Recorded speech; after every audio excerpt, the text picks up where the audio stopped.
Hailing frequencies are open. Hello, everybody, and welcome back to Clear Skies, where we follow the adventures of the USS Ross and the stream punks that fly her. How's everybody doing tonight? Everyone doing great? Everyone doing good? I think Rave speaks for all of us. Yeah,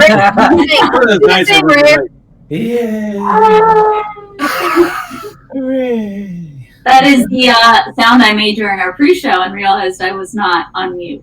But the sentiment was felt group-wide. Also, I finally have a background, sort of. Got to figure out the lighting thing, but excited to come through officially. Here we are, Season 2, Episode 2, and I am finally... And Rave the Force Ghost, and it's amazing. I love it. Final form.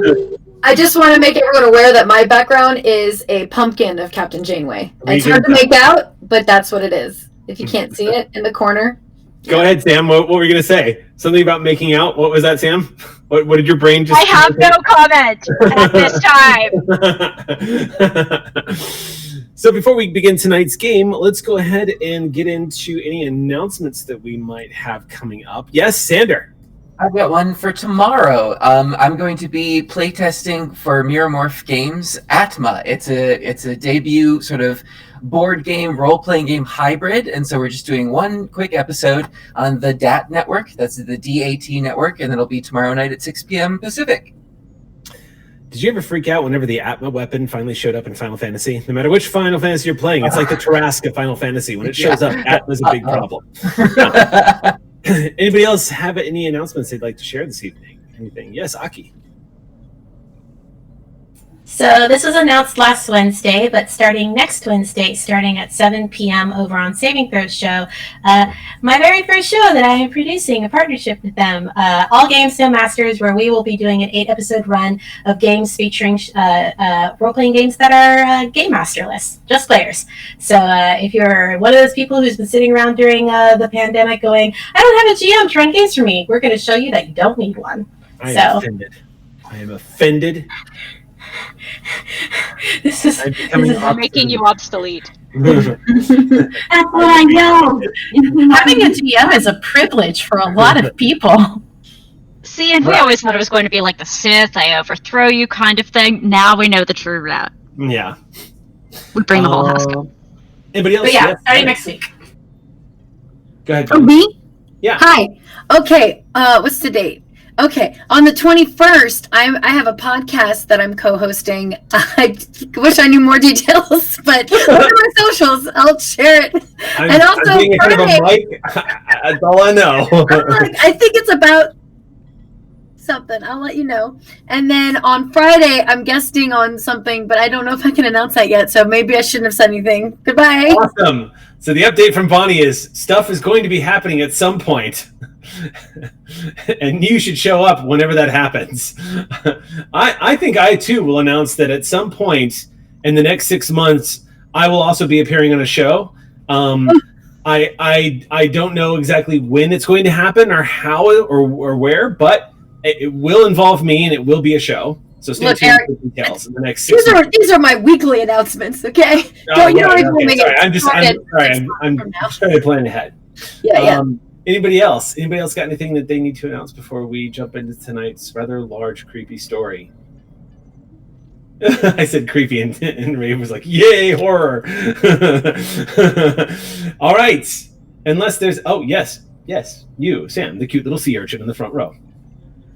Well, before there are large creepy things, let this small creepy thing say they're excited. Okay. Now we can jump into tonight's episode of Clear Skies.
So, getting into tonight's episode of Clear Skies, we find ourselves in a rather precarious position with the crew of the USS Ross.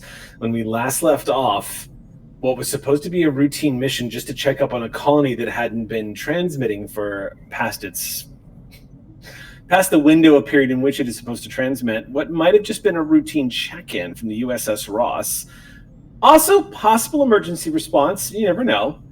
The Ross was assigned to go basically knock on the door and find out what's been going on. The colony in question. This is in the Cafadar system.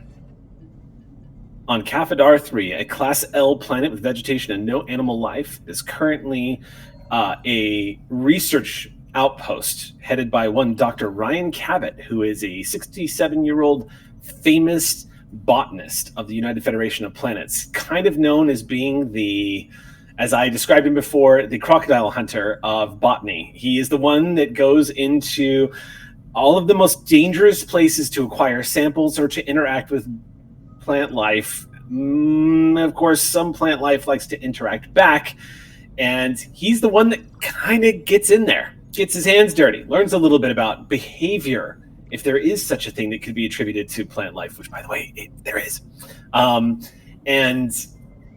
has been known for developing a reputation of being somewhat reckless, has done things like doesn't have a fully secured evo suit, still goes in anyway, judges the risk, minimizes it, says whatever it is, I'm sure the hypo sprays will take care of it, but we're not missing this chance, and does the thing anyway.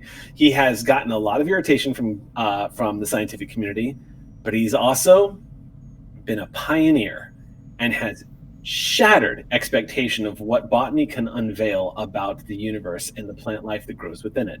I now understand why this is Lacat's hero. Metal AF! Yeah. But what about the rescue crews who have to go in if you go in without the protective equipment? You're putting other people in danger, not only yourself. Yes, go but rescue. science is a higher calling than any of us. No, unfortunately, live. you can't have this conversation with Cafadar because you're currently not at Cafadar. Oh, really? Why is that, Eric? Interestingly enough, this interesting character who is 67-year-old proof that you can behave like Lacat and make it to old age is on the other side of the mission parameter right now, because on the way, a little mishap took place. Poking the ancient artifact, literally to try to see if it'll move. Poke it with the stick. Pray tell. Trying to essentially behaving like this botanist, but not towards plants, but taking the Dr. Cabot approach towards ancient alien artifacts. Both Jane Lacat and one Chief Tech fiddled around a little bit with this strange device that you acquired on a ranger station from a Ferengi who clearly had no idea what he had in his possession. Without getting too many results, in transit to the mission, you decided to see if maybe, since this thing seemed to respond to emotion or perhaps possibly even some kind of psychic connection of some kind, you decided to see if perhaps somebody with the psychic abilities or empathic abilities, if they could perhaps tap into a deeper connection with this device. The answer was yes. Yes, they could. It's a very logical leap. Hey, technically a successful experiment. If the objective was to find out whether or not someone with psychic abilities could cause a reaction with the device, you succeeded. What's incredible is not only the explainable, the USS Ross's crew, the entirety of the crew, save two, but we'll get to that in a second, the entire crew has been rendered completely unconscious, the entire population of the crew. Not only that, but emergency procedures fall into place along with the explosion of some kind of energy field literally caused the warp bubble around the USS Ross to collapse, pulling her out of warp at a dangerous velocity. Thankfully, inertial dampeners and everything kicked into place. But it was such a violent stop, however, and the energy, its interference in what took place, so prevalent that there was actually some effect. The captain was thrown out of their bed. Some people were thrown out of their duty stations. The Ross basically had a fender bender in space at Warp 7. The Ross is currently at station keeping. She is running on auxiliary power.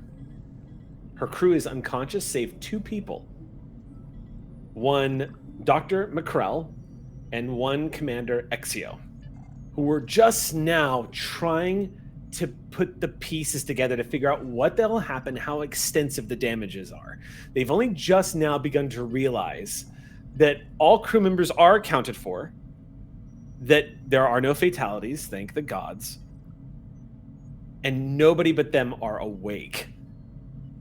They are aware that the epicenter of that energy blast came from Holodeck 1, and when they got there, what they found was an unconscious duo of Chief Tech and one Jane Lacat, and they found Olin Majanil, the ambassador of the USS Ross and the voice of the Federation here in the Shackleton Expanse, basically turned into a humanoid flashlight. They were blistering with light and power, much like a Dragon Ball Z cartoon. Light shafts coming out of their eyes, their mouth.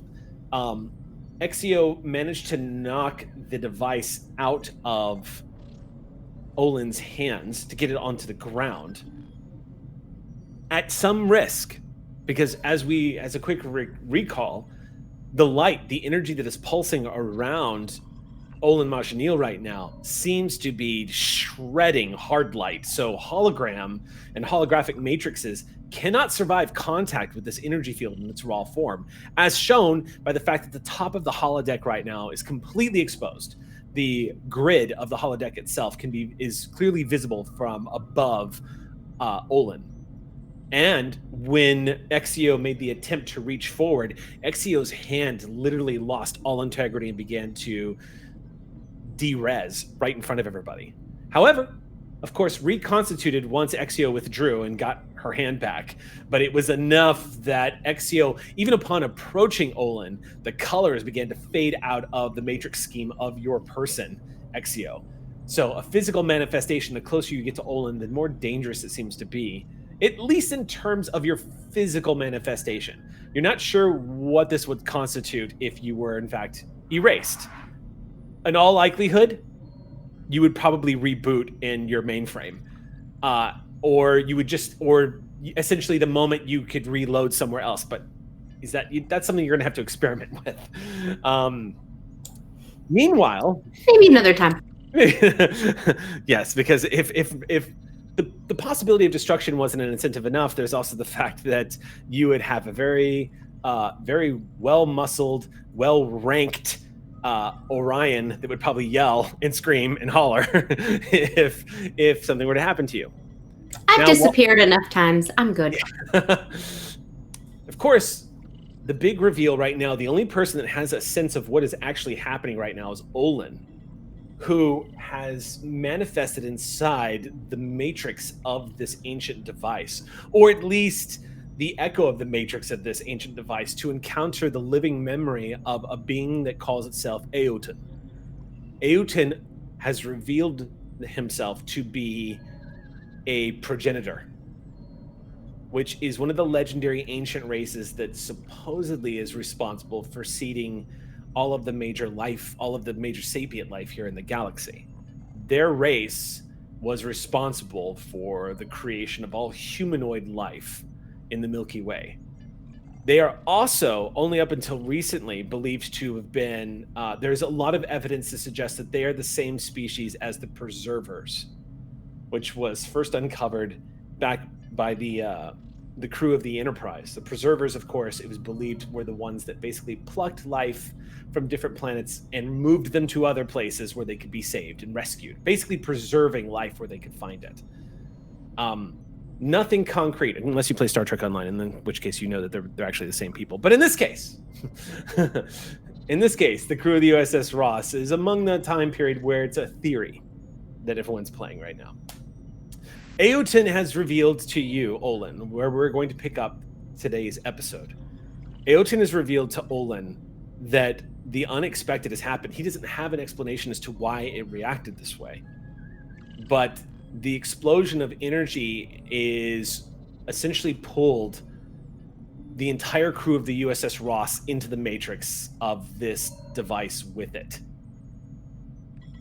And that you were all essentially inside a living database that has accumulated memories for the past thousands and thousands of years of its travels across the Milky Way.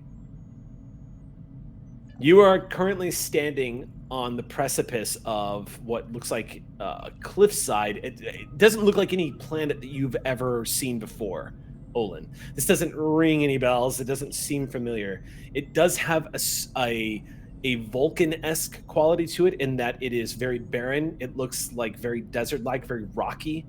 But the horizon, even though it is fully lit as though a sun was shining from the sky, the horizon itself is actually the night sky, filled with broken worlds that are hovering in the skies like floating rocks amongst a marbled blue, yellow, green, purple nebula that seems to span the entire sky above your head. And Aeoten standing next to you, who's just told you that with your help, he is going to try to get everything under control. But right now, you can't help but shake the feeling that you're looking at an ancient landscape that hasn't been seen by mortal eyes since its destruction, which could be God's know when. And that's where we pick up today's game. Standing on this precipice, Aeoten is quietly standing next to you. These very simple, very elegant, long white robes, somewhat reminiscent to yours, but a little less stately, more priestly. What is this place? This is the shattered remains of a world that I called home. The world does not exist anymore in your time. It was destroyed by a supernova some 40,000 years ago. The natural order of things. The universe is in a constant state of construction and deconstruction, as it should be. All right.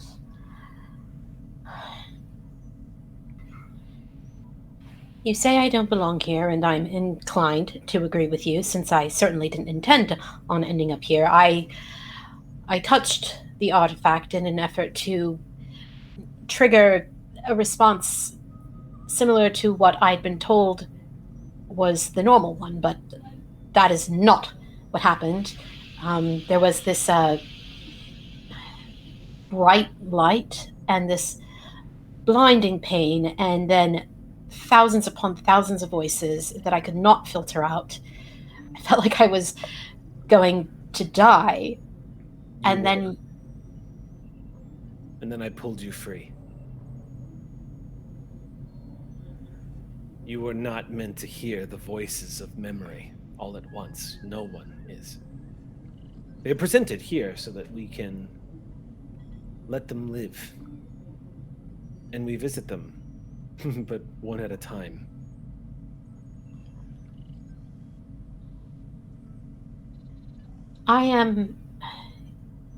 Well, there are others on my ship, I guess, that are like me in that they have empathic and telepathic abilities, but I was called upon because I'm known to the person who's been studying this artifact. Jane. At least that's what she calls herself. Yes. It is.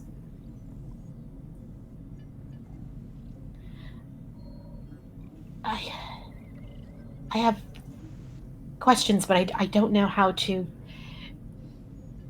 I don't know where to begin, or how to help. I know.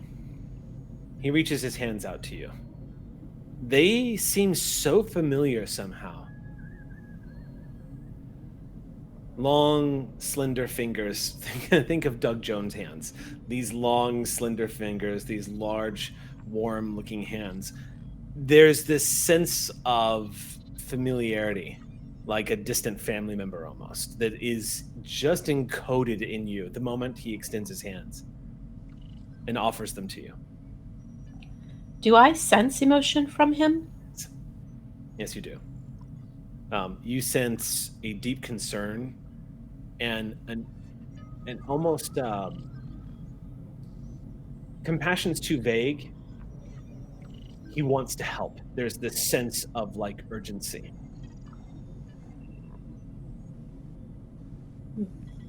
Olin reaches out their hand to take his. When you touch his hands, you are aware of a few things, Olin. First of all, if there is any truth to the theories of the progenitors, you are essentially touching your ancient ancestors, the hands of the creators. And what strikes you so profound about this is how completely unprofound it is. It's just a pair of hands. It's so absolutely natural and familiar. And that is where the wellspring of emotion begins to build as you touch his hands. The similarities stretching back eons, and the connection that you as a Deltan probably have with every humanoid species in the galaxy. For a second, it becomes clear to you, until his voice breaks the train of thought and you hear him say, I don't know either, Olin, but I think that we can figure this out. Especially if the crew of the USS Ross is here with us. And they are. Or at least their imprint is. How they will be remembered is here.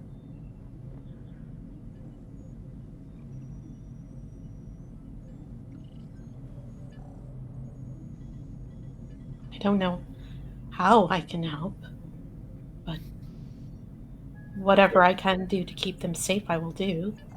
The first thing you should do is try to remember the Ross. Remember your place on that ship. Or remember someone specific, and that will take us there.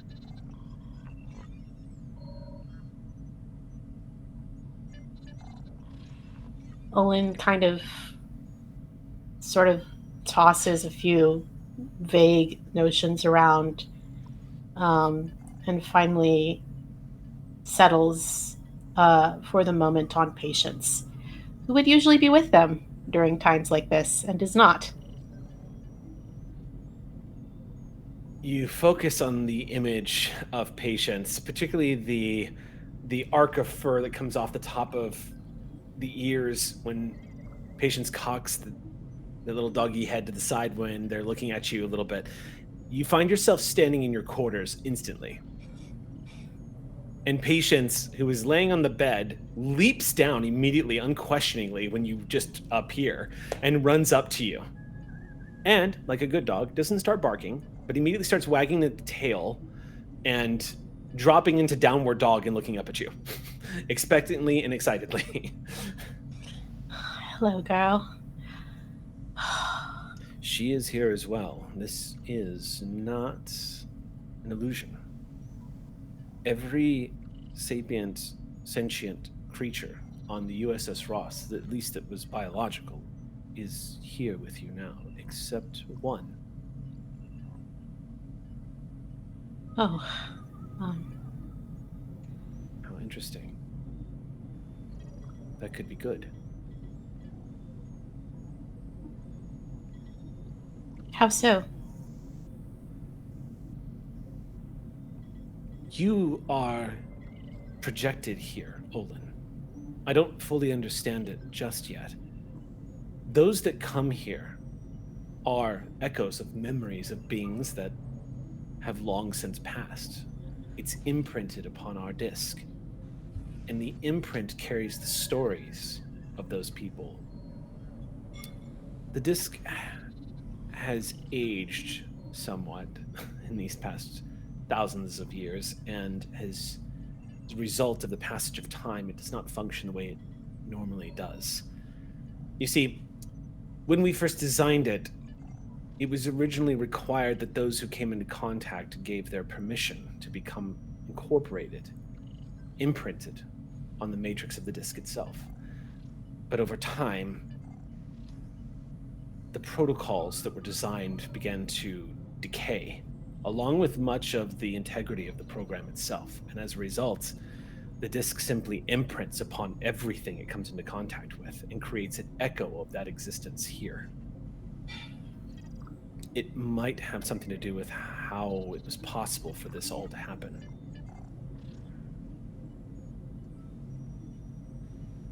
All right, then my connection with the various members of the crew is what I am not the scientist on this crew. I am sorely out of my depth and not entirely sure I understand what it is I'm meant to do next. You will have to choose. Choose what? What you will do next. Inaction is death.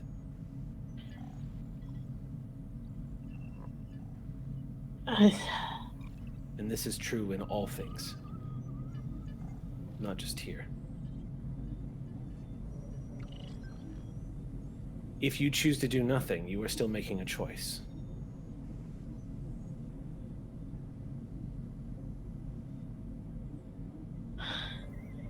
I'm sorry. I don't understand. What am I supposed to do? I wish I knew. But I am here to help you in any way I can. I'm just the oldest living echo in this matrix. There's much that I don't remember myself.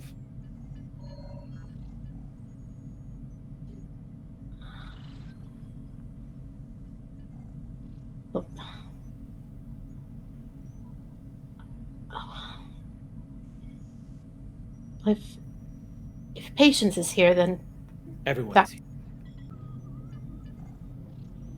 am I supposed to go and find them? I don't know. I'm sorry.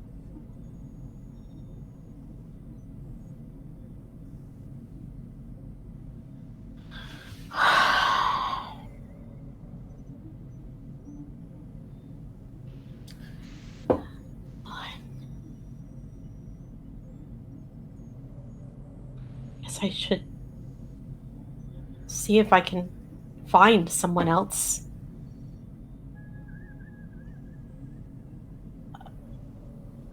Go back to where all of this started, perhaps. I will follow you. Come on, Patience. Let's have a trip to the holodeck, shall we? And Olin heads out towards holodeck 1. Everything about this, Olin, is the Ross. Nothing about this feels like... If Aeoten wasn't here telling you that this was all a dream of some kind, there would be no reason to believe that this was some kind of fantasy or memory echo. The door opens, and when you step out into the corridor, you see Ox crew members helping themselves off the floor and asking, "Are you all right?" And what happened? I don't know. I was walking, and then I woke up on the floor. Me too. You hear them like having conversations, like maybe we should go to sickbay. People like tapping on their crew, checking in with each other, checking in with family, checking in with sickbay. Like you can hear the conversations and confusion. A few people nod to you. One Ox crew member, Are you all right, Ambassador? It seems like there's been a ship-wide event of some kind. We're still trying to raise the bridge. What happened? We're not sure. There was a flash of light, and we all seem to have, blacked out or something. And you can't raise the bridge? Well, no one's tried just yet, but there hasn't. The ship currently stands at yellow alert. So it does. Well, at the very least, you should report to your chief of staff. Yes, Ambassador. We should organize, make sure everyone's okay. I would stay away from the holodecks for now as well. Aye, Ambassador, thank you.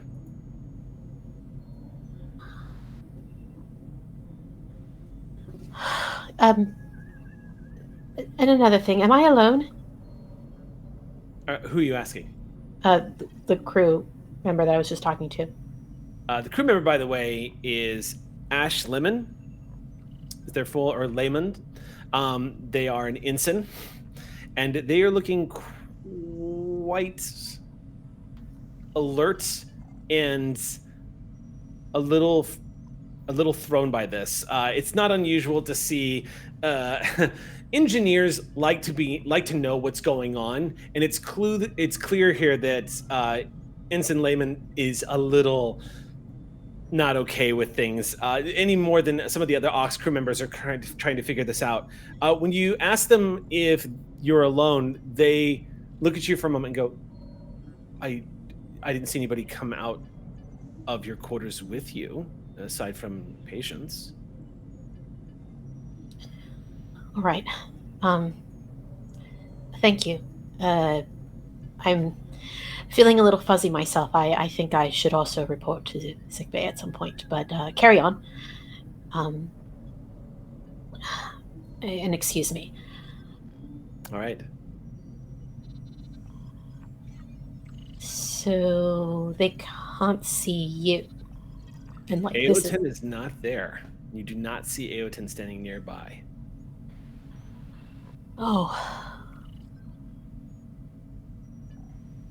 That's not going to be a problem at all. If we survive this patience, I need several drinks and like a very long vacation. All right. So you head to Holodeck 1. Mm-hmm. You get on the turbo lift. You tell the computer to take you to deck 11. The turbo lift responds the way it always has. Beep. Shh. The doors open up in the same scene where you see Ox crew helping each other out.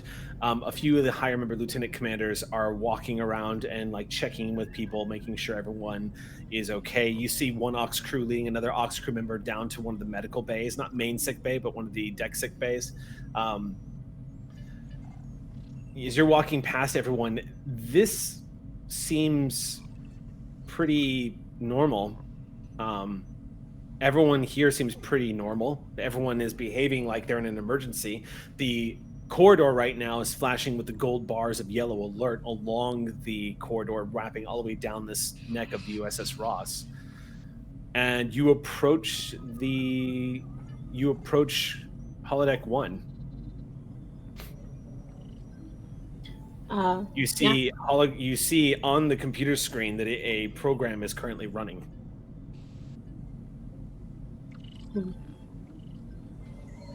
Owen presses the series of buttons that'll let them in.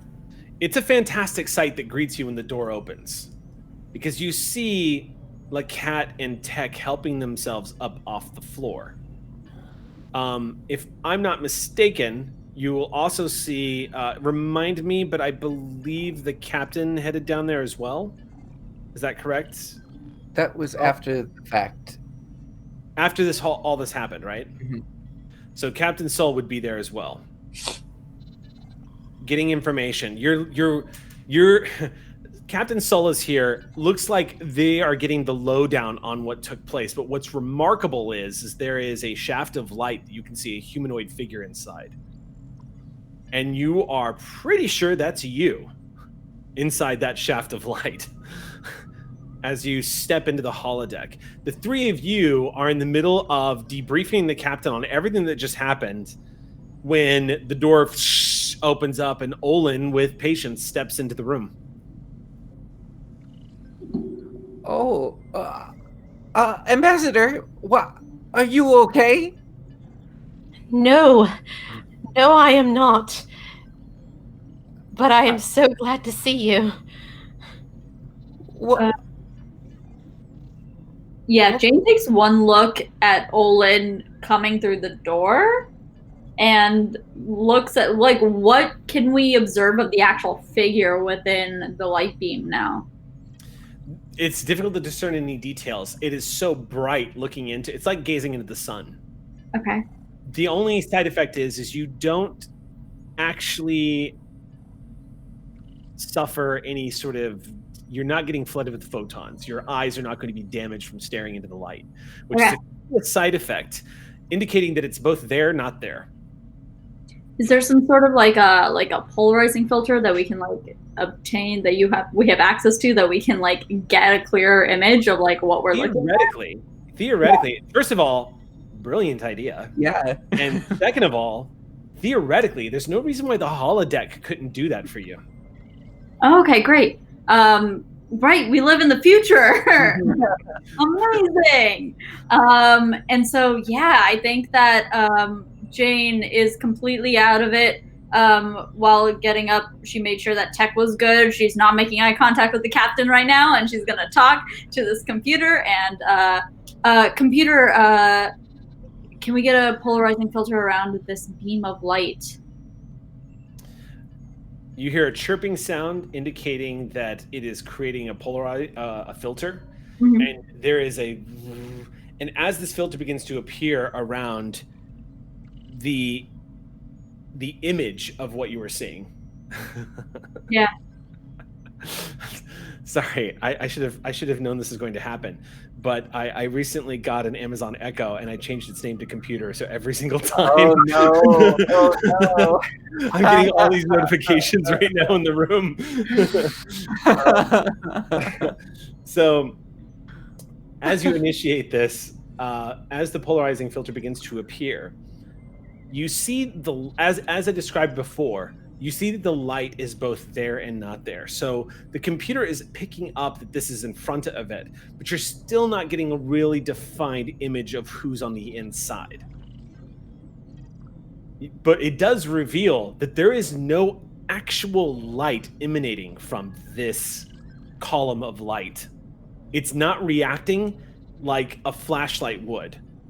So you know how when you shine light and there's ambience, because there's light spill everywhere as you shine it, there's pollution, light pollution. This seems completely localized. There is no scattering of light whatsoever. Yeah, I think that Jane looks at Olin, and it's still like, oh my god, I'm really happy to, Olin, you feel a wave of relief are there, but also just confusion and suspicion at the fact that you should be in this beam of light and what is going on. So she walks up to you and you just see her like scanning with her eyes, like what is going on. And I wish I could tell you, I don't know either. What happened? When the light took over, I almost died. And then I was pulled from the light by a being, a progenitor, Aeoten, the one you were talking about. And he said that if I don't do something, everyone could die. I am not sure I'm actually here or that you all are either. I don't know what's going on right now. I know not everybody is accounted for. What? He implied that there was at least one person missing. Computer, is anybody missing from the crew of the USS Ross? Stand by. Dr. McCrell is not on board the USS Ross. Commander Exio is not aboard the USS Ross. What? Activate Exio program. And as soon as as soon as the computer says that, Olin braces themselves because they know what's about to happen. Oh. It's all right. I rolled a 4, a 7, and 11. We're fine. But the captain sees Olin visibly flinch, like really hard.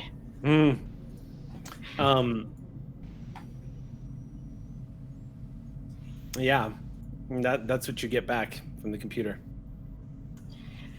How does the computer respond to Chief Tech's command for activating Exio?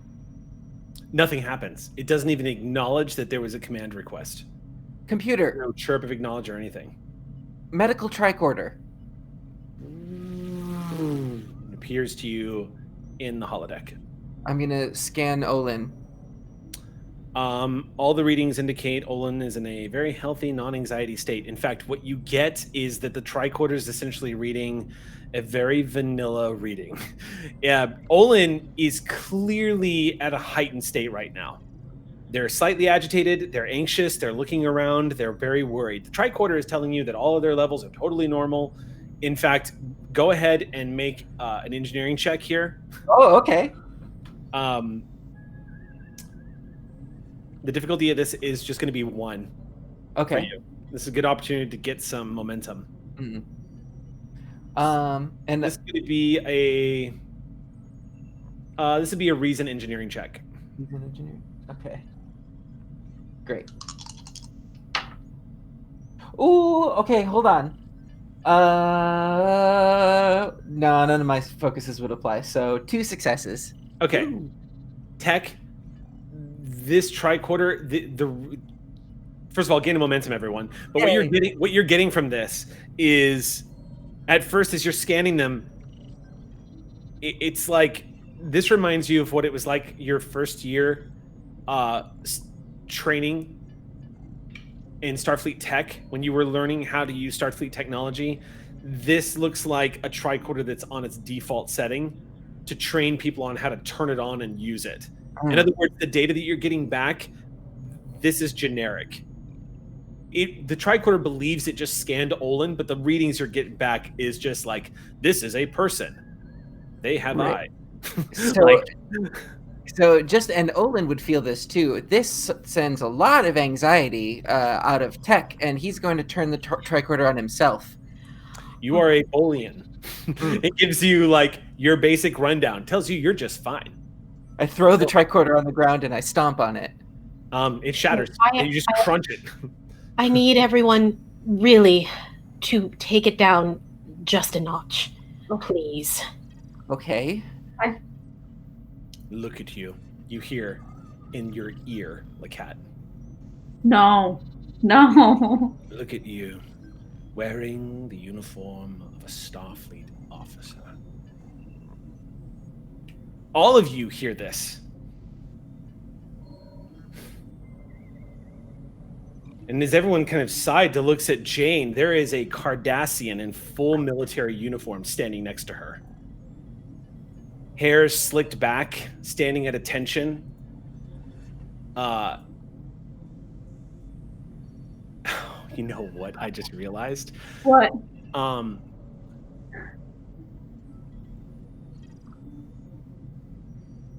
Jane's treating this like a ghost. I don't believe in ghosts, so we're not looking at the ghost for a second. Except that space is haunted. You know this, cat. I need you to make a reason command check here. Difficulty will be 4. What? And anything you have in intelligence. Okay. This is for Captain Sol. Oh. Oh, that's I was like, how? No, this is for Captain Sol. This is for Azri. okay. So reason command. Okay. And the difficulty will be 4. Anything you have to do with intelligence or. I have my clandestine focus. Yeah, this would totally count. Yep.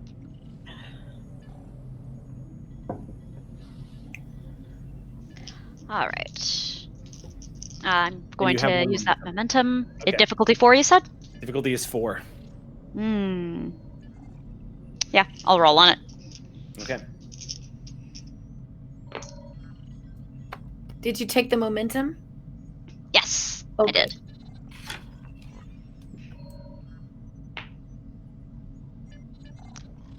All right.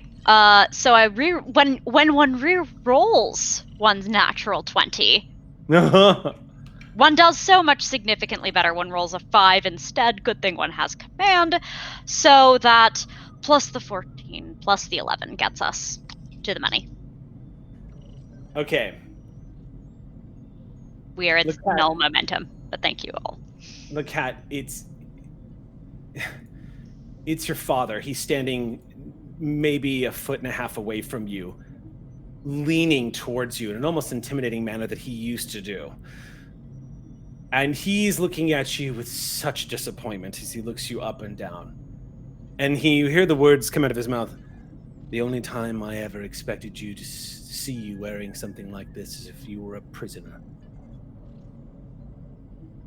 And you're seeing the reaction from Lacat, Azari, but here's the thing.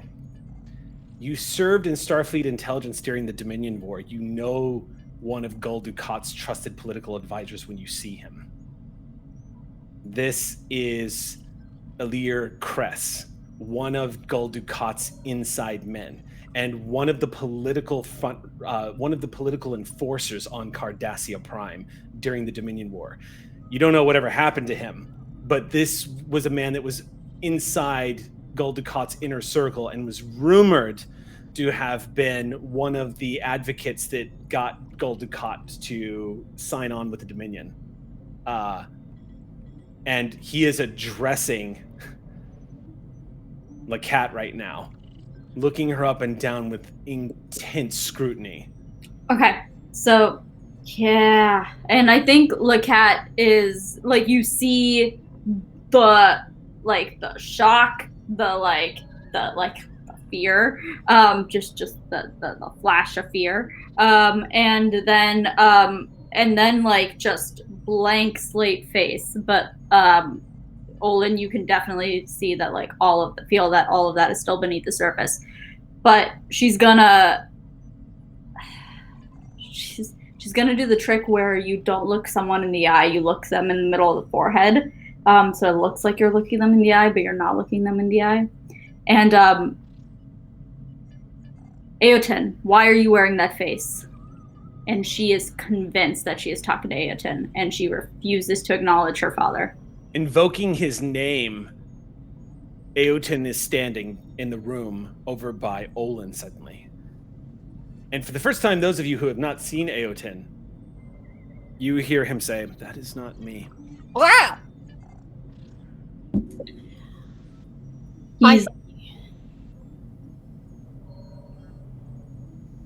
He can't be here. Aeoten, what is happening? This is a place of memory, Lacat. This is yours, as you remember him. So he's not here. Everyone is imprinted here, and everything you bring with you is imprinted here. Then I want him gone. I want him gone so I can make him gone if I can make him be here. Can I not? Yes. How do I do it? How do I do it? How do I make you gone? You How remember do you know that you are not my memory, daughter?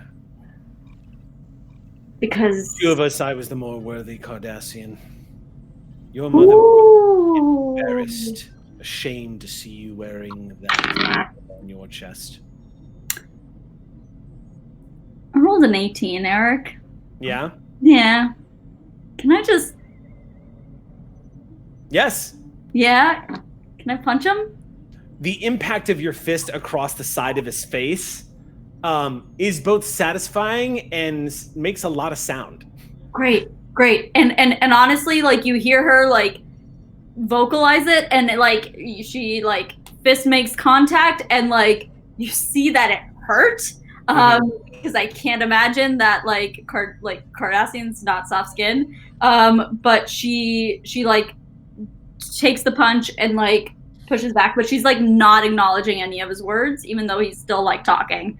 But you hear when your fist slaps against that skin and impacts against the jaw, you feel it. All of you can hear it, and you see this Cardassian political advisor take the hit and stumble back. And as he does, he vanishes. Oh God! And you hear the sound of him crashing to the floor, even though he's not there. And she flexes her fist and is like, "That's how I know I'm the real one." Is Oh, and she needs to like go stand in a corner for a second and just Okay. You take a deep breath and she beelines for a corner. She's not looking at anyone. Aeoten? yes. You need to answer our questions. This is unreasonable. What is happening? Where did you come from? It'll take a moment to explain, but I will tell you everything I've told Olin. And he begins to take you through it. We are currently in the same holodeck on the other side of the upside down, where currently Exio and Macrell are staring at the situation in shock. In this room, however, the only two people that are here are Lacat and Tech, who are unconscious on the floor. And you, on the other hand, are getting flooded with light. Now, Exio, you're able to look directly into the light, not a problem. And you can make out the form of, it's undoubtedly Olin. You, Dr. McCrell, particularly with your very sensitive cat-like eyes, you cannot look into that light very long because it is jarring, it is painful. And there is even this vibratory, just like humming sound coming from this light. But Olin is still inside the light itself, and that coin is on the ground. I also have a killer headache. I have positioned myself against the wall and will instruct in any way you deem necessary, Doctor. Obviously, first I'm going to check the bodies of Tech and Lacat. Okay. I want to just see what state they're at. I would say make a reason medicine check, and I'll set the difficulty of this at 0. I'm assuming my focus has come into play, so that'll be 3 successes. Gain 3 momentum. They are alive. They are unconscious. Hyposprays have proven to be inefficient. Yes. Hypospray is not waking them up, and they don't seem to be aware of any outside stimuli. You could slap them across the face; they're not waking up. Could I ask a question about your findings, since you're using probably a medical tricorder, I assume? Yes, and before you ask, Sam, I just want to go ahead and encourage everybody. The thing about Star Trek Adventures is that momentum pool. Feel free as players to inspire, encourage, or ask questions of other players to help figure out the problems. So go ahead, Sam. This is probably an obtained information if y'all are good for it, but do they have any distinctive brainwave patterns? I was going to also. Yeah. No, that's perfect. Spin. So we're on the same wavelength, is what you're telling me. I wasn't going to go there, but you did, and I'm happy you did. I have a timeshare there, Bonnie. So we spend momentum? Okay. Okay, we're down to spend 2. 1 point of momentum, and you run the tricorder scan, and you are studying. Now, tricorder doesn't have as much detail as you're going to get out of, like, say, the medical facility. However, it will absolutely give you brainwave patterns. You're not going to get that diagnostic information back. You'd have to go back to the sickbay. But the tricorder basically tells you, yes, they seem to be in some sort of dreamlike state. Their brain frequencies, by the way, like Macrell, they're on the exact. They seem to be in the exact same waveform. Okay. Which is highly unusual. No variations down to the 1/1 trillionth of a decimal point. There are no variations in their brainwave patterns. Is the ambassador any different? I don't think I'll be able to get close enough to do an accurate reading. You can do it from here. I'll do it from here, though. No, tricorder will let you do it from here. You don't have to be up close. For this, however, that's going to be a roll. I'm going to see that's a reason medicine check, and I'll set the difficulty of that at 3. I'm going to take momentum. Okay. Can I assist with my advisor? You can re-roll you can re-roll any of them. Absolutely. I will need to. I got 4. 4 successes. Okay. So gain 1 momentum back, and immediately the tricorder is having some trouble. You do a lot of adjustments on the computer pad itself and begin to scan again. What you get, the reason why you weren't getting anything the first time is because it is so completely off the scale that you literally had to sort of zoom out. The brainwave activity would suggest that Olin is in there somewhere, but you're seeing data flood in that would suggest that you're looking at a population. Is that population on the same wave pattern or not? Obtain information would be Sure. Let's do it. What you get, Doctor, is that if there was a yin and yang to this, mathematically speaking, if there was a positive negative, it would appear that the positive is coming from Olin and the negative is where everyone else is. What you're getting is Olin's wavelength pattern is on the exact opposite end of the spectrum of wavelength as the brain's patterns that you're getting off of Lacat and Tech. However, you're getting them overlapping so many times the tricorder is actually having trouble keeping track of how many brainwave patterns you're detecting. But far more than what's on the USS Ross. By a factor of 100 million to the 10th power.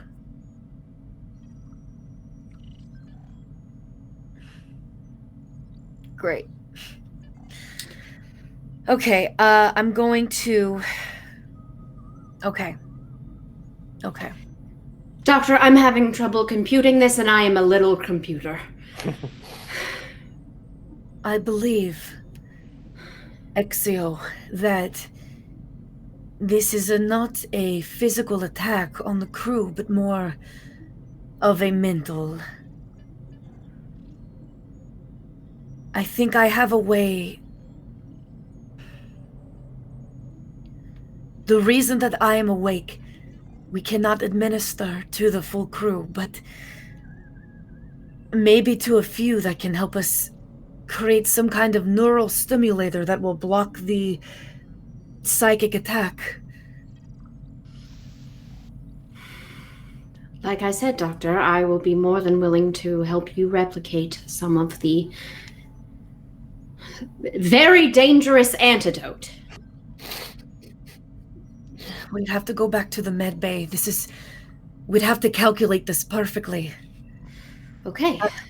And just so I get this straight, there is a sort of frequency that is currently keeping everyone in a neutralized state, all at the same time and at the same state, correct?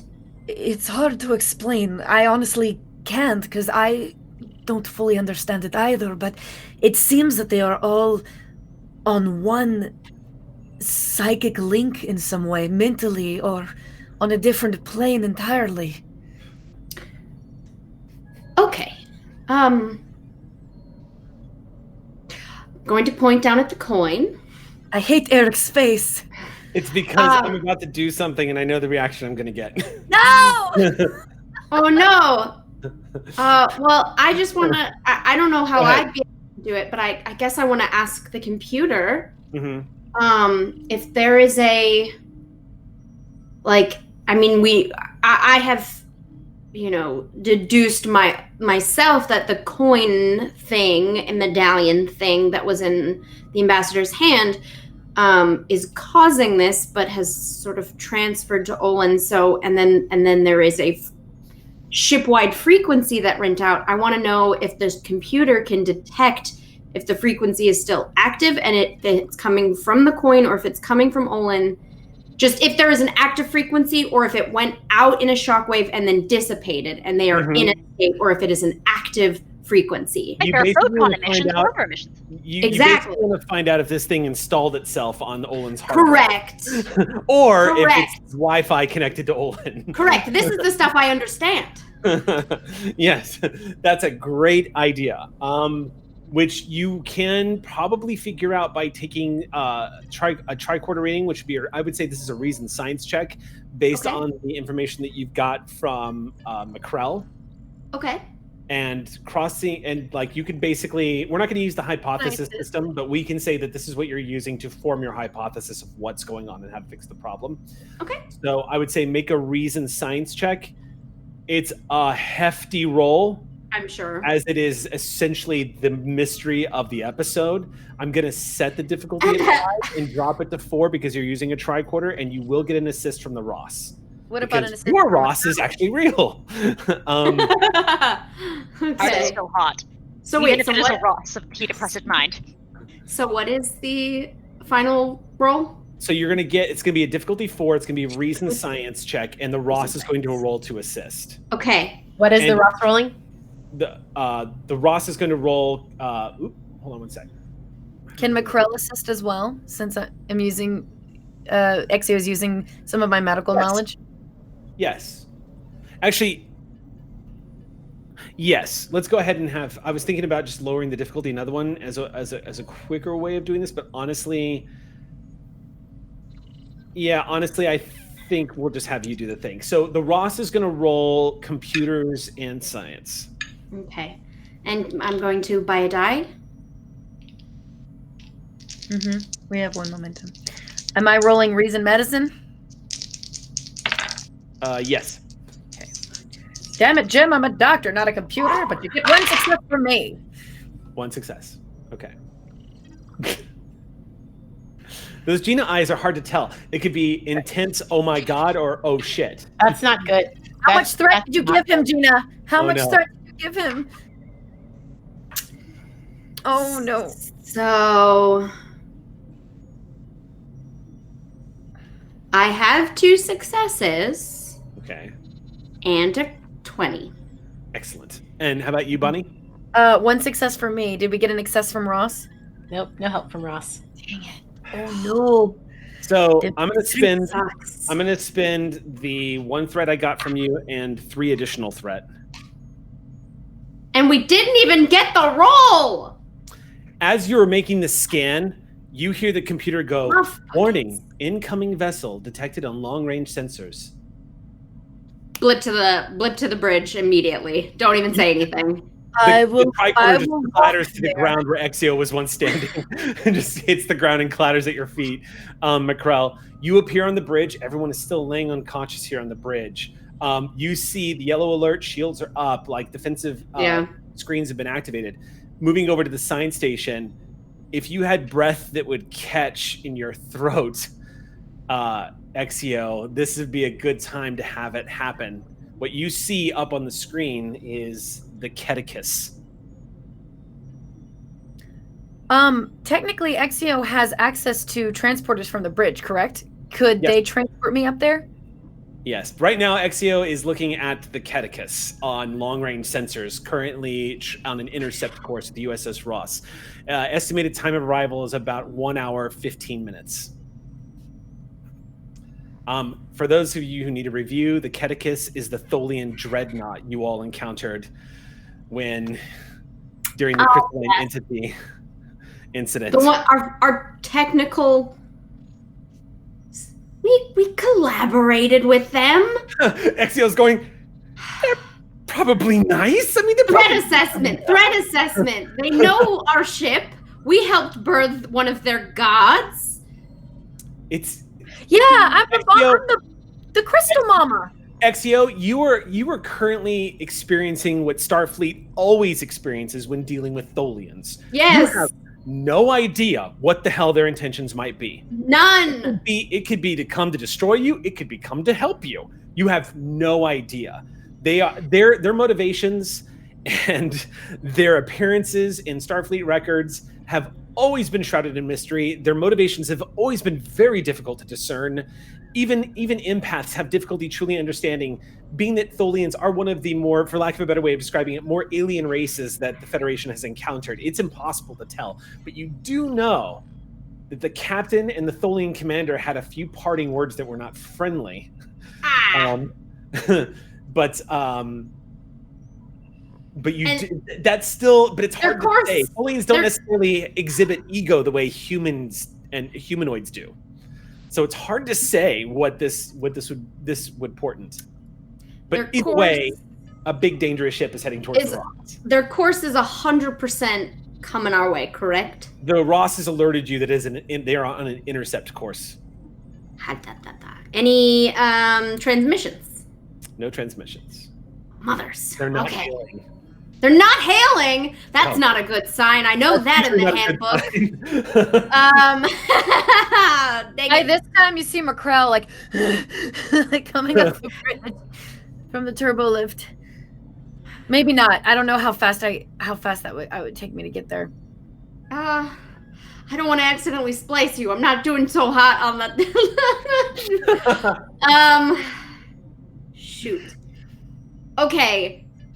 Okay, at this point, like, too many thoughts run through Exio's brain. She's like, how do I prop people up in their chairs to make them look like they're okay in case we get a hail? Like, we can get Bernie's the crew of the USS Ross. Like, there are too many things. Do I just remove them from their seats so it looks like an empty bridge? That doesn't bode well either. Well, I can give you this. Captain with sticks, like moving. I can give you this. Yes. Exio, this much, and this is GM helping player. I can give you this much because Exio would know this. Yes. You do still have hours and hours of power in reserve, and you have it's the Ross is a big girl, but she can operate in an emergency automation mode if you need her to. You cannot do anything that's too complex. However, plotting a course and running totally in your capacity. Your challenge is you're currently operating on auxiliary power. If you can get the ship up and running again, you can get the Ross out of here before the Catechus can catch up to you.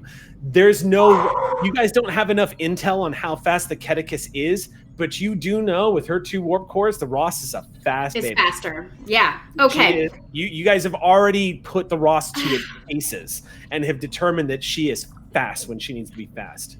Doctor? Yes. I think this is going to be a divide and conquer sort of situation. We have we're splitting the party after we've already split the party. It seems that you and I need to be an entire crew right now. All right. I need you to wake everyone up, and I need to be the bridge crew. Xander, waking everyone up is not going to be that simple. I can maybe wake up 1 or 2 for it now. My jobs will get less and less the more you do, but for now, I'm going to stretch pretty thin. So, Exio, you're going to need someone to help you get the ship back. You need to get the mains back online. Is the problem. Yes. I'm going to go into... first up, we are Ensign Dari and Chief Tech. I'll meet you in the engineering bay. Well, you're going to wake up Chief Tech and Ensign Dari is the order. Is that correct? No, I'm saying the doctor and I need to be them right now to turn on the ship. Okay. We are the crew because I don't know how to wake people up yet. We have not replicated that, and that may take too much time. It's true. Right? Unless you have some tea that you can spare to wake those two people up. Exio, it's not just the tea. I can't just give anyone the tea. I have to make sure that the formula is compatible with their systems, is the right amount. It could have permanent damage. Exactly, which is why you and I are going to have a little role-playing session. Like I said, meet me in engineering. Blip out! Okay. So Exio just starts running again. Or no, I start running again. And Exio gets to... Macrell, just to give you the players, just so you would know what Macrell is doing. Yes. Yes, you have an hour and 15 minutes before the Catechus arrives. You could, if you wanted to wake up Chief Tech or anybody to help you guys, that is a possibility. As you and I discussed this, you could formulate something. It would essentially be a reason medicine check to see if you could formulate the right hypo spray. And for Chief.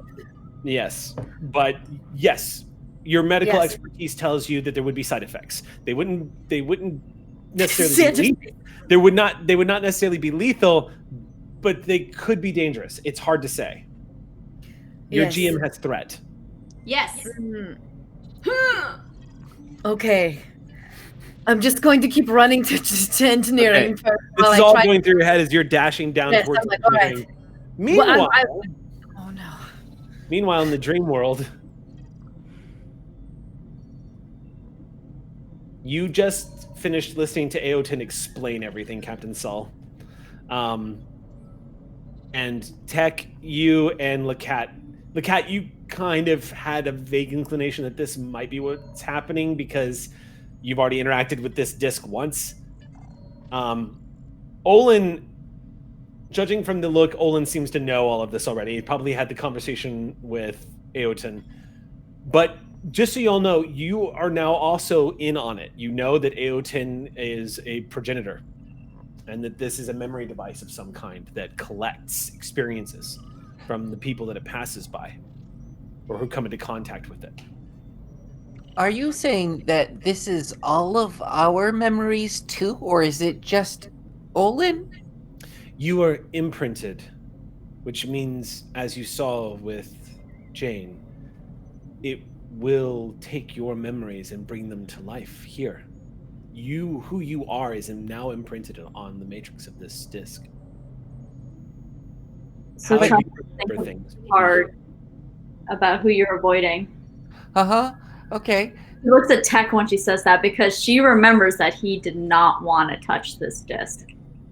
And so she's like, try not to think about them too much. Good. Thank you for the reminder, Lacat. I really appreciate it. Thank you. So, are you saying that anything could manifest here that we have encountered as well? Because, I mean, I'm going to be breaking some protocols here, Captain. And Tech looks over at Azuri. I've seen some things and met some creatures that are not exactly of this universe. Are they here too? If it was a part of your life experience, the possibility of it manifesting here as a new experience is present. Yes. So my brain's working a mile a minute here. Just go along with this for just a second. I went someplace called the mycelial network at one point, and also there was a place where there was an opening to multiple dimensions. If that is the case, maybe that is the solution, to recreate an event like that to release all of these spirits that are kept here. Or not, I'm just theorizing. Mm-hmm. Olin would like to approach themselves. Okay. And see if they can find the medallion and all of that light. Or you don't see it. As you look into the light column, it's very difficult. You know that's you in there, but you don't see any presence of the medallion. Do I feel myself? It's difficult to describe. I would say you feel familiarity. Like if you were to come across yourself sleeping in the woods, it's that same sort of shock. But it's not necessarily a feeling of connection.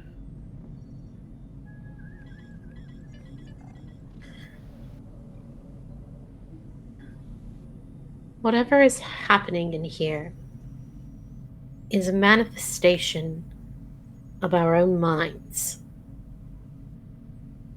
When I walked out of my quarters, everybody was waking up as though they had been unconscious. Aeoten nods to you and says, when you touched the disc, the chain reaction was ship-wide. The entire crew of the USS Ross is in here with you. Except for Macrell and Nexio. What happened to the doctor? I don't know. But she did not wake up here like the rest of you did. Where is she? I don't know. We can only suppose why Exia wouldn't have shown up, not being in corporeal form.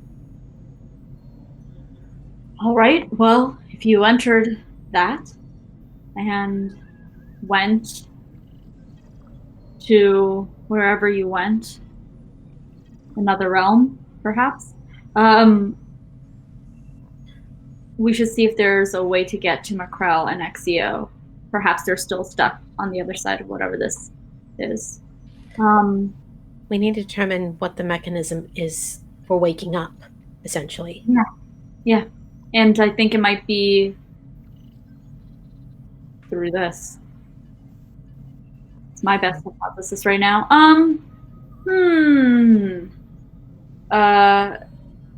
Chief Tech? Could we possibly send some sort of probe into the light source as well to see if we can track and follow it and see where it goes? Captain, I mean, this seems a little out of my depth. Do you have any advice? We need some way of attempting to interface with the outside world. Look at the generic results from that medical scan. This is not an ongoing, perfect replication. And furthermore, it's like copying a file. Anything we do within here won't have meaningful impact on the original. So what is here that we can influence that will also have an influence without? What we know is that this is anomalous, and that we, in our minds, are here. We think, therefore we are. We have our minds, and we have something here that is a tether. Our job is to use those two things, as well as whatever facsimiles we can construct from within the dream, to influence those real things in order to contact someone from without, hopefully. Macrel or Exio, if they are not a part of this, and if they are capable of responding, or hopefully some kind of rescue. Otherwise. Would it be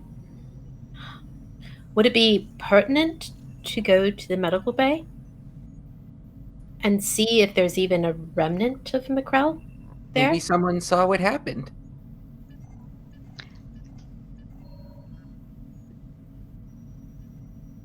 Can you access anybody else here?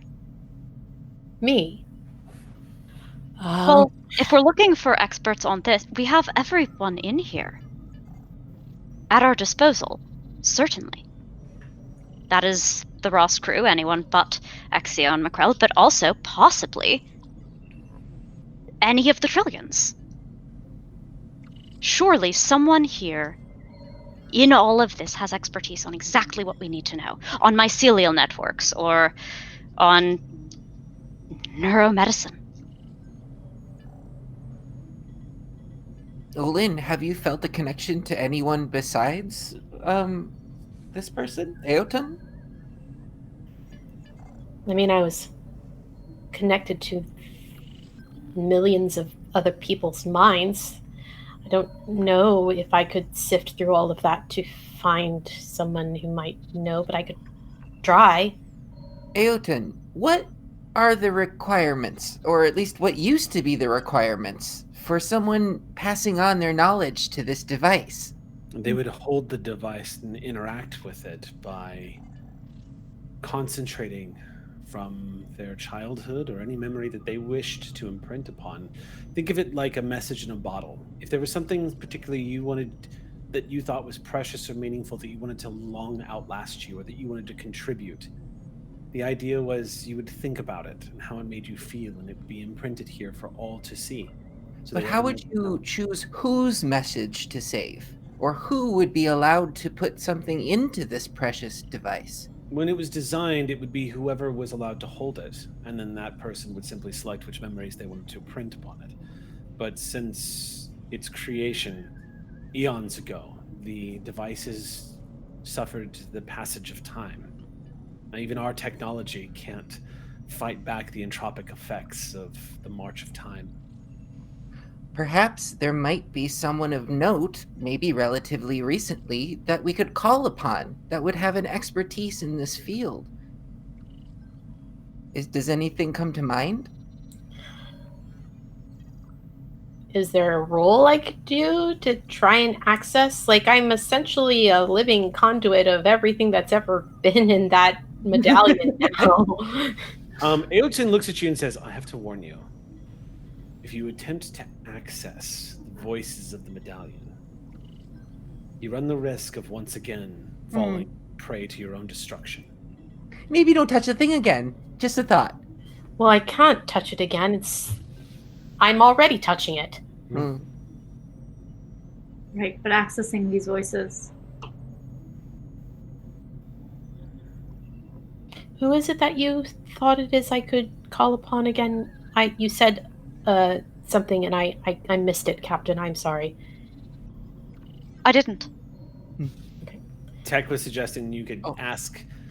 No, there was a word that out of character. There's a word that Sam said that I actually missed. That I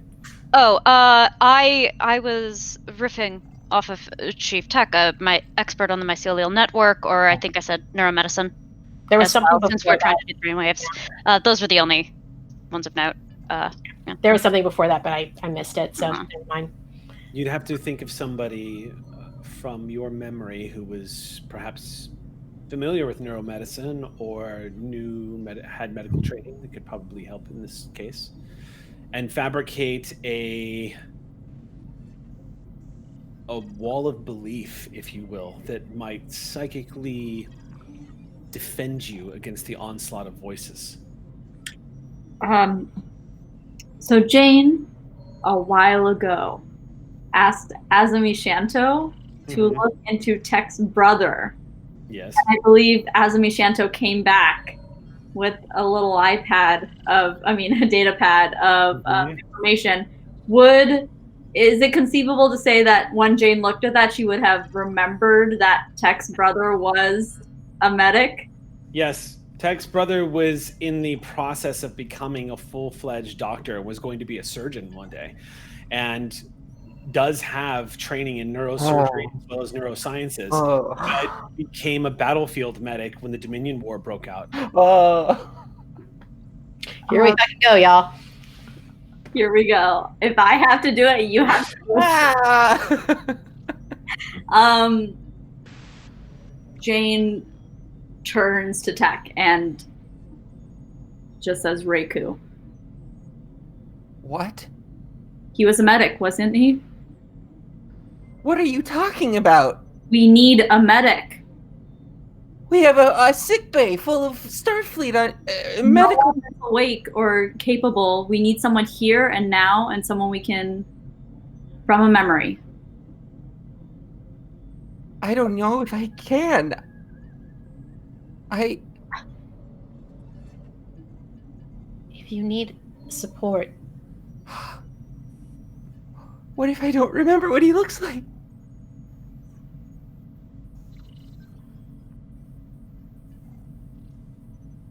It doesn't matter if you don't remember what he looks like. But I'm sure there's something else that you do remember. And I would say focus on that. And Tech reaches out for Olin. Olin takes Tech's hand. He was kind. He would always help us out in the kitchen, even though he never understood the cooking or the baking. But he liked helping people. I still like helping people. I can hear him. I'm right behind you. Turn around. I can't. I'm sorry. And Tech leaves. You see there's a Bolian in the room, dressed in the Starfleet duty blues with a big, brilliant, white-toothed smile contrasting against the deep blue skin. Looks kind of amused that his brother is behaving strangely, and then when he bolts out of the room, he watches him go, going, might have been something he ate. Brief him. work on it. I'll be back. I'll follow. What are we working on? We need your help with a particular problem that might... I'm Olin, by the way. It's very nice to meet you. Nice to meet you too. You have a very great sense of style.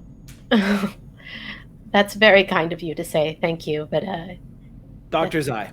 What can I do for you? I don't suppose you have any expertise in neuromedicine. Yeah, neuromedicine is one of my favorite fields of study. Highly important. My first subject was actually my brother. You see, tech has enhanced receptors to food, and that's actually not based necessarily in his receptors in his mouth. It's actually the way his brain processes. And he starts going into all of this as he opens up a med kit right there. Captain, you step out, and where are you headed, Tech? Oh boy.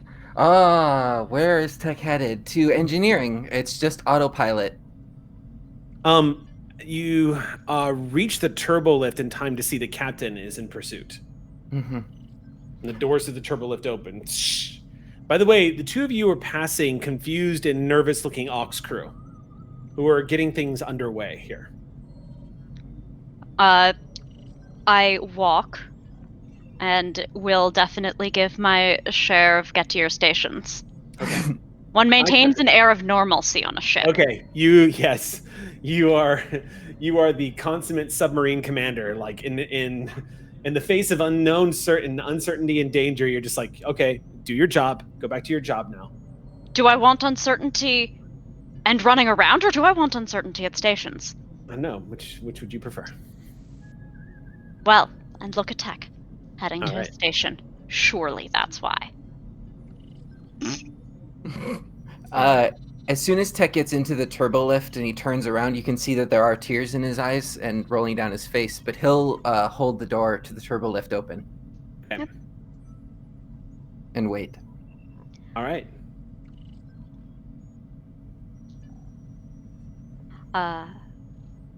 Where are we going? Main engineering. Computer pause. Azuli, that is not Reculinatus. And I am not Teclinatus. And you are not Azuri Sol, and you know this. We're the copies. Jane said it. Whatever is happening here isn't really happening. And I don't want to meet that person. Of course you're not a copy, Tech. You're thinking Tech thoughts, aren't you? Yeah, but it's just a So- memory. You're thinking the thoughts right now. You are you.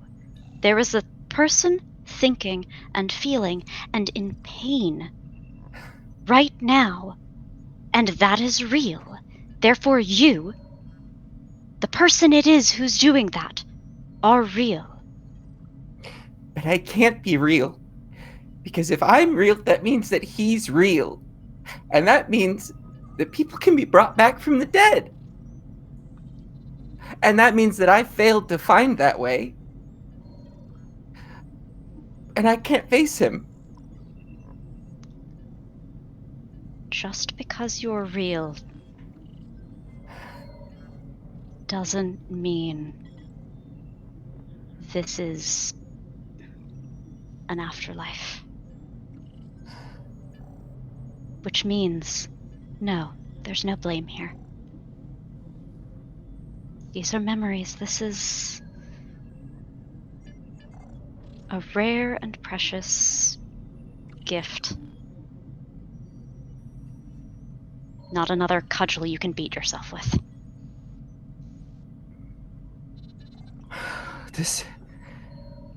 It's opening it all back up, Captain. I thought that I had a handle on this. I thought... Yeah. Nope. We don't sometimes, do we? So we're going to go to main engineering. We're going to do something. And then you're going to see your brother. I need your help. With what? I'm just saying it. I need your help with this. As a friend. I put my arm around you. Pull you close. And then actually, honest to God, 6'5" hug you. Oh, I miss hugs. Oh, I can't think about it. So much like Azri's soul.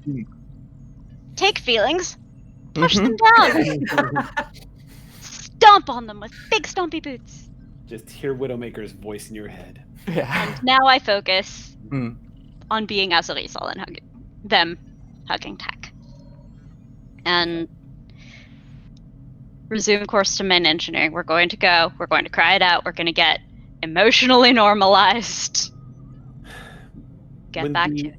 When the doors of the turbolift finally open and you step out into main engineering, on the center console, as the two of you round the corner, Insandari looks up and goes, "Chief, what the fuck? We've got lots of full engineering staff down here. Hello, Captain, sir." The Report to your chief. Hi, Captain. Actually, you have a few briefs to do in your office, Chief. Ensign, you better brief me. You go get those taken care of. Aye, Captain. Pat.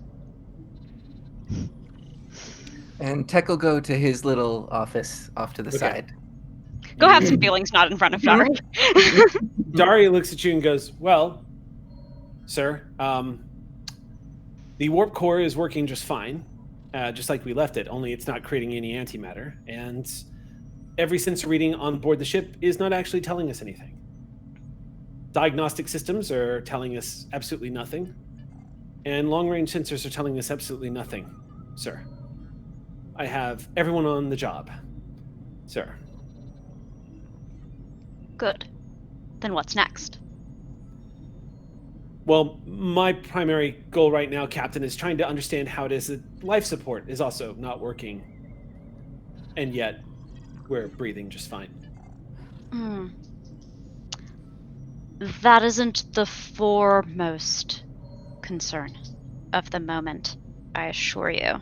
The Andorian quirks an eyebrow and thinks, "There's something worse than that, sir?" No, not worse. Just different uses of our staff at the moment. Right. May I make a roll, Master Games? Sure. What would you like to roll for? This feels maybe reason engineer flavored. We've been talking a lot about brainwaves and whatever this medallion thing is. Mm-hmm. Do I think anything we can use would be a modulate the deflector array, such that if we get some emission, like we get a frequency dialed in, or we establish communication, can I tell Dari to turn the Ross into an amp for a given frequency TBD? You can certainly try to use that level of problem solving to try to get a message out, like you're suggesting. I would say that would be a reason science check. Okay. That's like trying to solve a riddle. I will set the difficulty of this at 3. So that I can keep the doors open for obtain information checks, but Dari will assist with this. Yes. However, you will need to tell Dari the situation. You would need to exposit what's going on. Because right now, Dari is going to be treating this like the Ross is real, like the computers are real. Mm-hmm. Which none of it is. So...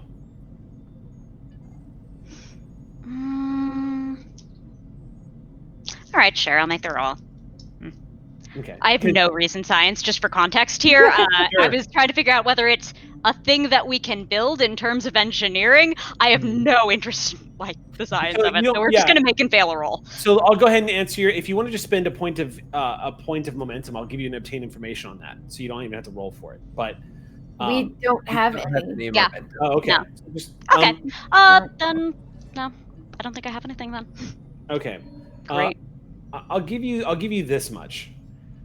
Trying to use any kind of ship systems or playing the paradigm of using the ship to try to get a message out is kind of recursive in this place.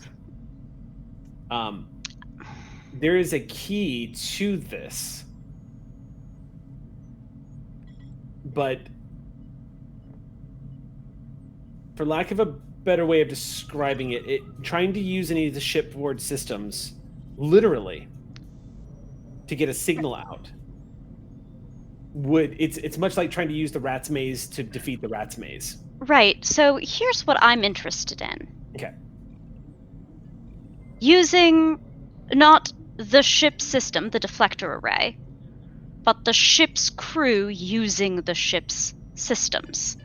Mm-hmm. They're not the the deflector array is not the amplifier. The entire engineering staff thinking about the deflector array is the amplifier. Getting everybody to think about one thing. It's true. What that will do is create a paradigm of the deflector doing what it is believed that they want it to do. And in this universe, in this experience, what will happen is a believed result of what they were hoping to achieve. Right, but at least there will be... If someone were to EEG the engineering crew from without, if I'm trying to get a signal out, using the engineer's brains thinking about engineering. Right. It'll have a effect or not on the Ross, but I'm trying to get the brainwave to work. Yeah, it's tricky. You're literally trying to use the paradigm in order to get someone to think their way out of a dream. To try to so imagine being inside of a dream and you know you're asleep, but you need to tell somebody in the apartment that you live in to go get you a glass of water. How do you get that message out? It's kind of the same sort of like, how do I use the other people who are here with me to do it? Is it possible? Yes, it is. It's just trying to figure out how. So you could certainly there's no reason why you can't attempt this course of action, and not to say that it would not work, because it is entirely possible. In Star Trek, you can science your way into all sorts of fun stuff, specifically with like psychic realms like this one. So it's possible, yes, to sort of get a signal out. If you want to try to put the whole psyche of the engine crew to work to try to like shoot a flare, I would say that would be something you could definitely start to work on right now. But how would it manifest? So what I would ask is, I see what you want to do, but what is the attempt? I know that you want to get a signal out, but how? Because right now we're talking about just tossing a ball up into the air, but what is the intention? Are you trying to hit something? Is it for the ball to come down in the real world? Like, are you hoping this will cause somebody to sleepwalk over and start typing in a message in the real world? Like, what are you trying to do? I know we have someone with near perfect command of the internal sensors and someone with excellent medical knowledge who in all probability is about to be scanning the ever-living out of the crew if, and this is my only hope, that they are out there. Because we are in here. We effed. Maybe we got lucky. We can't possibly know for sure. But if McCrell is taking EEGs, then maybe we get something in the pattern. Hell, dash your delta waves. Okay, then I'll go ahead and make a suggestion. It needs to probably be you. Because otherwise you're dealing with the variable of hoping you're using the right person that McCrell happens to be scanning out of the 2,000 people. And that's why I'm interested in harnessing the crew, because I'm trying to get the law of large numbers. I can't count on McCrell scanning me in any given moment, though of course I'm happy to kick in on it. But as many people as possible improves the chance that when we toss the ball up in the air, she's scanning someone who's thinking the thing. Okay. All right. So we'll say you set to work on this. I'm not going to make this an extended task because it's literally just giving orders to the crew and saying, "Look, I don't get to question see an this." extended command task. What? I don't get to do an extended command task. Not unless the Ross has decided they don't want to take orders from you anymore. So you set to work coordinating the engineering staff of basically trying to get the metaphorical intention of sending a signal out and using that paradigm to basically change the brainwave pattern to differentiate the brainwave pattern of Ox Crew and of the Ross from any other brainwave patterns that might be taking place. Essentially, is how that's going to translate in the real world. It's like sending up a flare. If in a game in the most intimidating, outstanding game of Where's Waldo ever created, you're basically giving Waldo a flare gun. It's essentially what's happening, and hope that McCrell, in the process of scanning for brainwave patterns, is going to see that little flare amongst the trillions of people that are here. So you're setting to work with that. I don't tell people, for the record. I figured you wouldn't. Yeah, I figured the idea was I don't need my whole them to crew to work. be not thinking of pink elephants. Yeah. Nope. Okay. While that's happening, Olin, you're still in the holodeck, correct? Okay. You're still standing in front of yourself, and Aeoten is standing beside you. And as the two of you are standing there, he does turn to you and says, "Have you decided what you want to do yet?"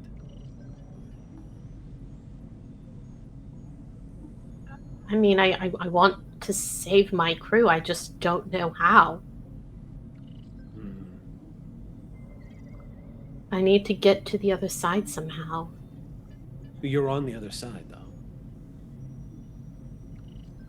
I need to wake up somehow. I don't know how I do that.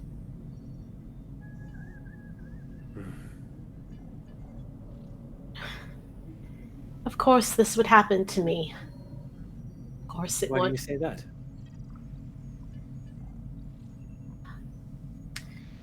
I don't know why I'm on the USS Ross.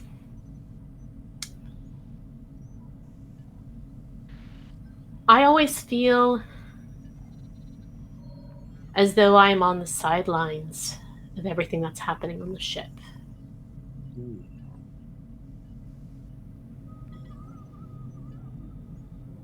Where would you prefer to be?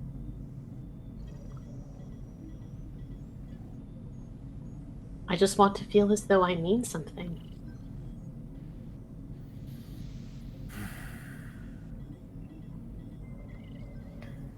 Like I contribute in a way that is necessary. I'm tired of feeling non-essential.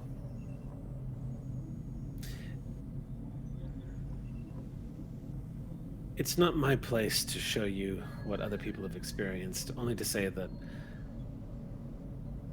being a member of an audience of an entire galaxy of voices, I could present many examples of people who felt the same way. But I think closer to home might be more preferable. I don't know that you're going to be able to retain this should you wake up. But if it helps, Olin. And he extends his hand. And as he does, you see Tech suddenly in a brig on a bed in front of Solon. There's a fine meal in front of them. And Tech is emotionally devastated, distraught. In much the same emotional state as he was when he thought his brother was standing behind him just now. Telling Solon, "I don't know what I'm doing in Starfleet. I have no use here," going on and on about how he has no purpose. He wasn't supposed to be here. He has no business being a chief engineer. Going on and on about how he doesn't really contribute. And Olin, it slams into you every single time you hear the insecurity bubbling up, realizing how many times Tech has saved the Ross. or contributed to the survival of the crew or the creation of a technology that has brought people out of dangerous moments. And Aeoten says, Tech 2, like you, Olin, has the same problem being a member of his own audience.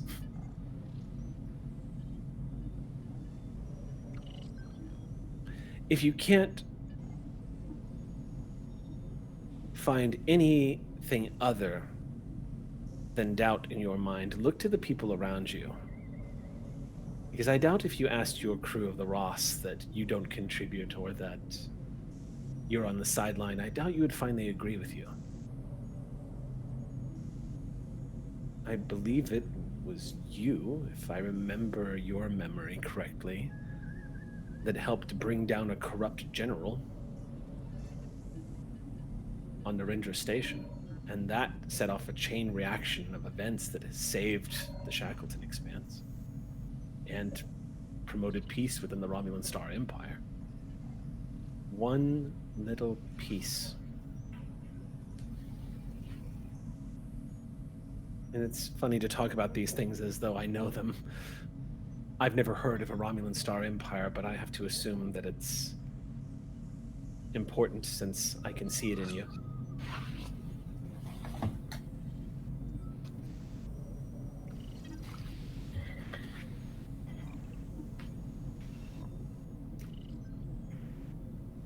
When I took this assignment, I had dreams of a first contact every other day.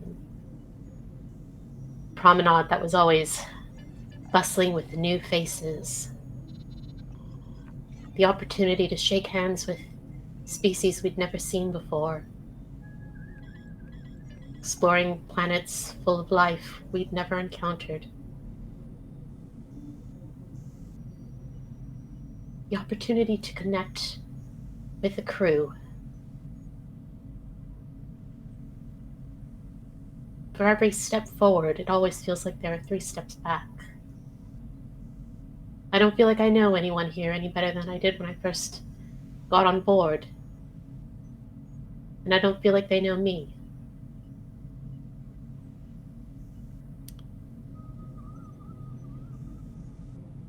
So much of what you say is familiar to me. My people reached out to the stars and found ourselves to be alone.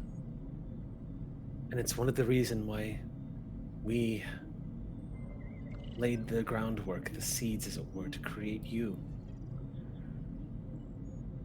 To give this great, vast emptiness beauty. But you cannot hide from me, Olin Machinil. I've seen your memories. And he extends his hand, and you see your crew members hugging each other on the transporter pad, embracing each other after a dangerous mission, and you turning to leave the transporter room as they reach out for you. Exio's hand extending and you turning on a heel and walking away. You see a few incidents where crew members are engaging you in conversation and you excuse yourself. Repeated incidents where you see a very nervous or anxious crew member reaching out to try to talk to you and you withdrawing. The one person you catch yourself in these memories actually speaking to, however, is Prawl, who seems to be just as withdrawn as you in many occasions. But as you're watching these memories unfold again and again and again, you hear Aeoten say, "You are the master of your own ship." And I see memories of crewmates reaching out to you again and again and again, looking to connect to you.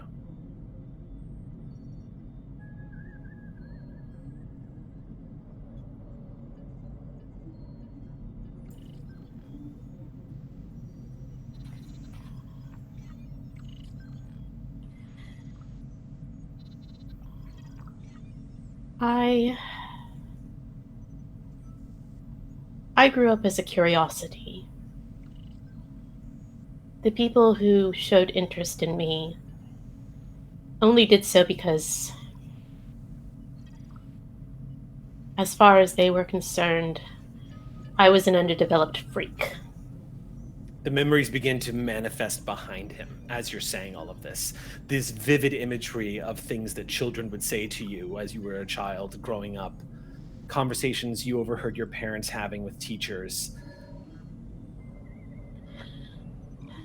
I could always feel everything that they were feeling about me.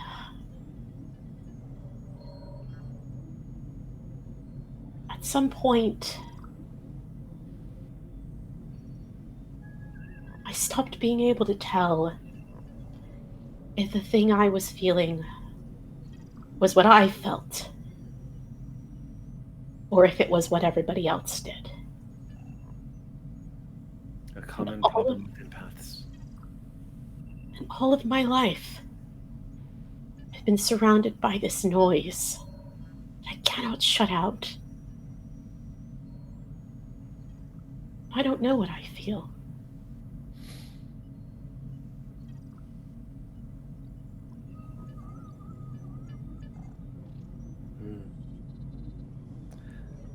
I don't even know if I can feel.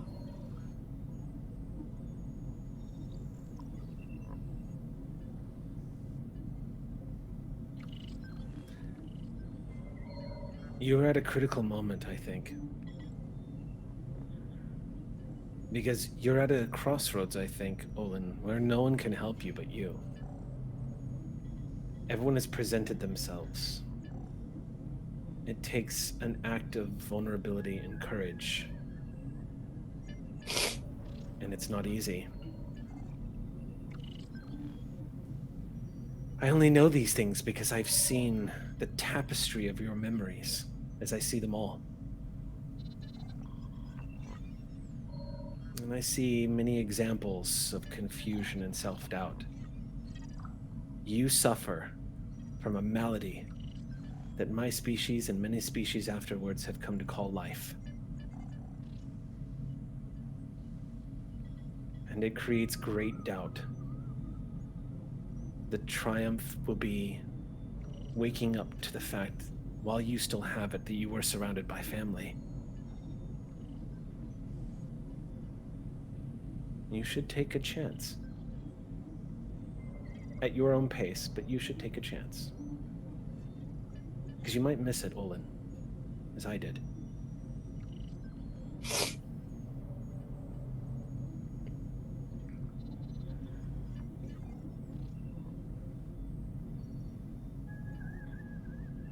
Besides, I've seen the memory of you throwing hot tea in the face of an enemy. I know you can feel.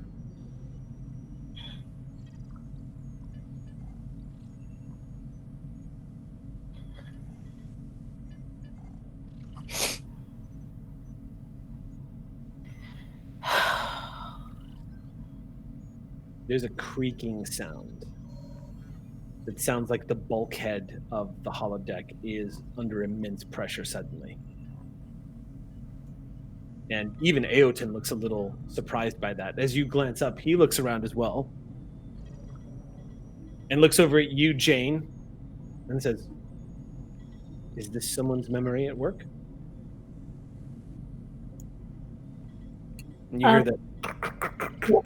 Investigate the sound. You move over, it does indeed sound like it's coming from the wall. Can I, computer tricorder, can I scan this? The tricorder tells you that there's a tritanium wall made up of multiple compounds that are... Oh, yeah. you start scanning the wall and you just go, "God damn it," and just kind of like... He pulls the tech and, like, smashes it as well. It's just useless. You add that to the pile of corpses of tricorders at your feet that Tech had already started smashing into the ground. But Jane, as you glance back up, you hear Aeoten.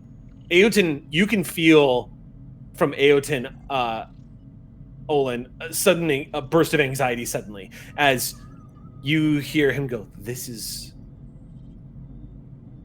new. And you see darkness begin to seep into the holodeck, swallowing some of the holographic projection. And Aeoten says, "This is not your memory. This is someone else's memory intruding."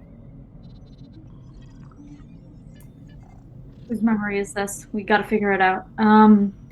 Drowning. Epicenter. Jane wants to try and see if she can trace back where these dark tendrils are coming from. Okay.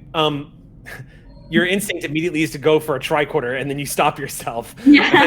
As you move over to the walls, Aeoten reaches out and says, "Jane, we need to leave this room. Leave this room and forget about it. Think of another room." Think of another room. Jane thinks of Asmi Shanto's room. Jane, you are standing in Asmi's room. Here we are. Is Aeoten here as well? No, just you. Just me. And Asmi, who sees you as she is in the middle of pressing on a comm badge, and she looks at you and goes, "Oh my gods, prophets." She just lunges forward and throws her arms around you and says, "I couldn't get a hold of the bridge. Are you okay? How did you get here?" I don't know. I don't know how much of this is real, which sounds insane. I need you to stay here. Okay? What's happening? I don't know. And Commander Exio is completely vanished. I cannot get her on the comms. Is there anyone on the bridge currently? The relief crew. That's it. Friend. Where? And just Aeoten's gone? Where's Olin? Aeoten is still standing next to Olin, who reaches over and takes your hand, Olin, as the darkness begins to surround all of you and envelops you to the point where only this shaft of light, you and Aeoten, are in this room. And you hear the horrifying sounds of somebody struggling to breathe underwater. And Aeoten looks at you and says, "Focus on your own breath and believe that you are breathing." Can I sense who it is? It is somebody. No one familiar. You sense a panic. And he says, No. Focus on your breath. Now is not the time to be an empath. Focus on your breath. I can hardly help it now, can I? Time to start practicing. Focus on your breath. As if your life depended on it.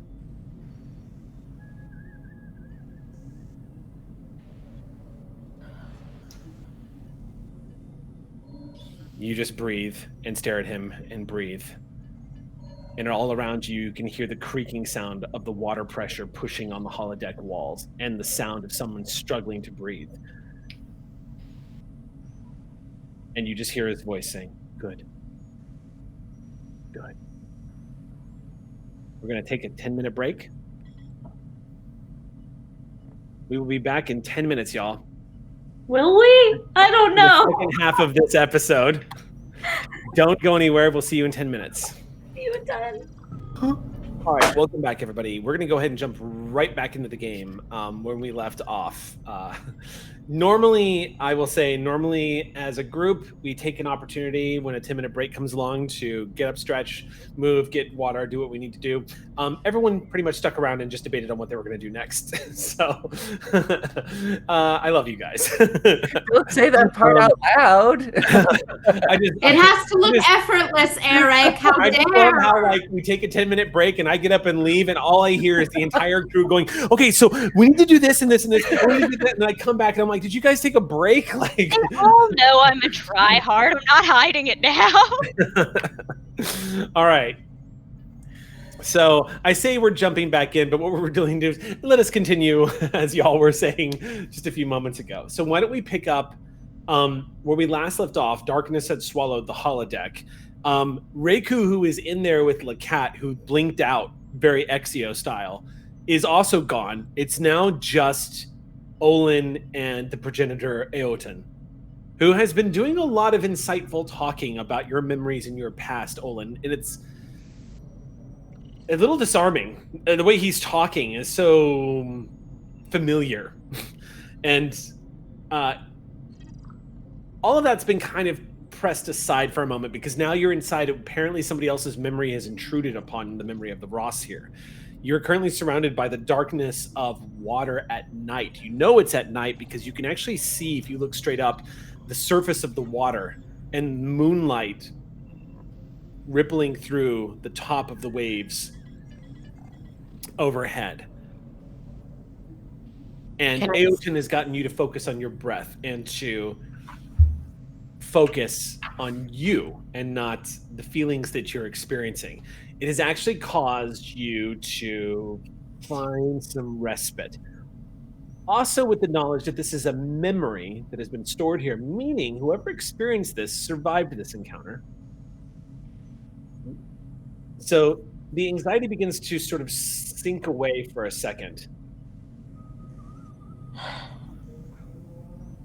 Aeoten says, if it gives you any comfort, the Braphronite who experienced this when they were a child grew up to become an environmental scientist who specialized in oceanography. That is quite the way to take trauma head on. Sometimes the greatest strength is to make friends with our fear. Sometimes.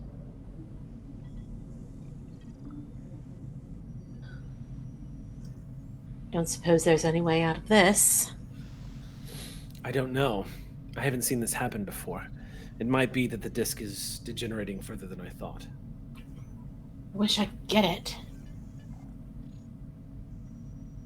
If it's true that the disk is falling apart, it's possible that I might be affected as well.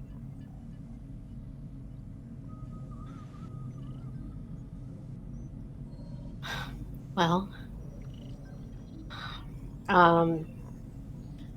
Olin is going to focus again on a memory. And this time they are going to focus on Tokyo University, where they studied before joining Starfleet. As you appear underneath a gray sky, as the rain has just finished clearing up, and the environmental controls around Tokyo University have begun to literally just sort of push away the gray clouds, giving way to dusk and a beautiful star-filled sky, you notice that in these memories of the people that are walking past you, the one thing that follows you to this memory is that column of light in the being that is you in the center of it. Seems like the only thing that changes is just the holodeck and the memory of the water. Aeoten just silently looks around as this happens. This is slightly better.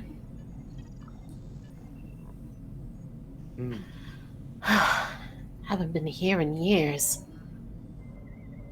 This is Earth. Mm-hmm. You're fond of Earth. I am. Why are you fond of Earth? Well, there are a lot fewer empaths, that's for one. So you like being around people that aren't quite like you, then?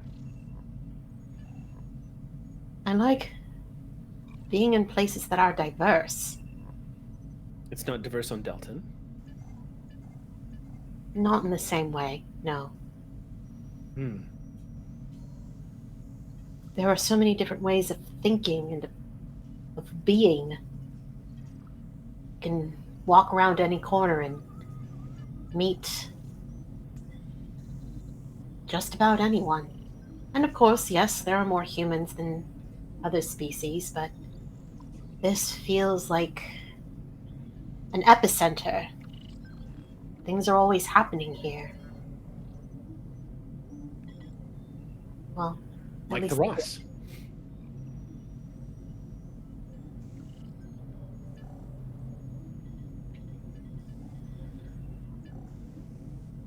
Like the Ross. Aeoten kind of glances around as these people who don't really have faces walking past you.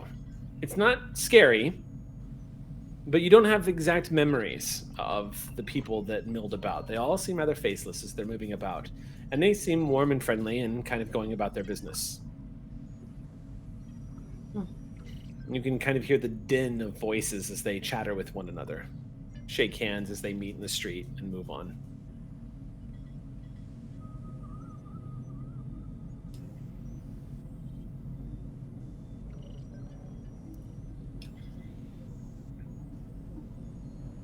I wish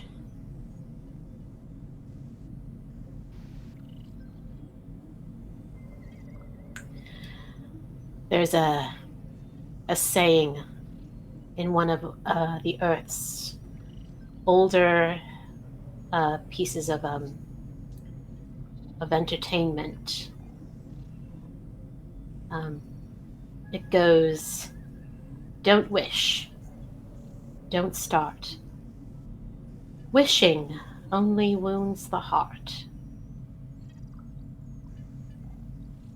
I think the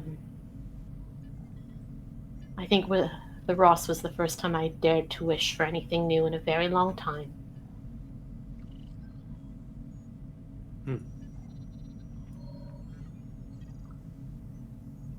Are you figuring it out yet, Olin?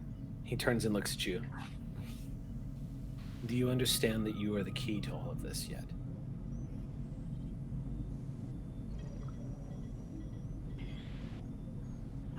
I think I understand that I am the key. I can't find the door or the lock I'm supposed to fit into.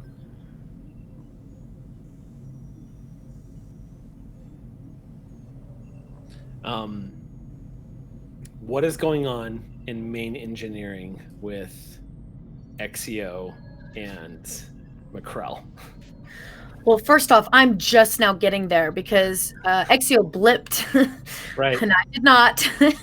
Well, I will say that that's just a quick run to that's just a quick dash towards the nearest turbo lift. Turbo lift, yeah. 20, and then headed down to main engineering immediately takes you into the main area where you see Dari is passed out down here. You see the engineering crew, Ox crew scattered about everywhere. It looks like one of the Ox crew may have passed out dangerously close to one of the balconied areas on the second floor near the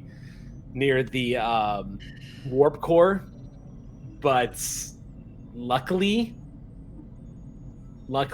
all the safety protocols and precautions that are in place of those two-tiered systems kept the young ensign in place, but they are kind of near the old Galaxy design. Actually had kind of dangerous catwalked areas up on the second floor. Those have been done away with, and now The difference between Star Wars and Star Trek: railings on our catwalks.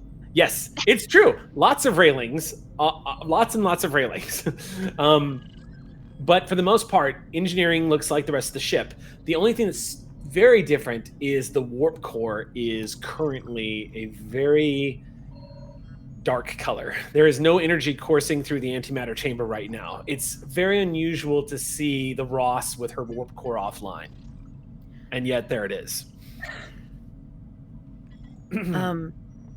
As I enter and see Exio running, I'm gonna just be like, "Commander, I have no experience with engineering. I will be useless to you down here. I have an idea, but Yes, I would need share. I would need to go to Med Bay. What do you need? I think I understand why I was not affected by this attack. I have the means to wake up a few personnel, but I cannot administer it to the full crew. Yes, I understand. It is dangerous. Yes. Do you trust that you could wake up anyone? The facts that we know now is we need to get systems online. We need to get away from the tholian ship. We know that this attack was caused by some... Wait, does McCrell know about the medallion? Crap, I don't think I do. You have a vague inclination of it because remember, Yeah, y'all were at the holodeck when you Yeah, that's true. all witnessed what happened and were able to figure out that was Right. the epicenter of the thing. We do know that the initial reason for this attack was something to do with that token, which in sense is mechanical in some way, and I believe the person we need to wake is Chief Tech. Do you know He what can that will help- do to the anatomy? Yes, I can wake him, and I'm hoping that he can help me administer neural stimulators and adjust it to help protect the rest of the crew from the psychic attack, but I would need his help.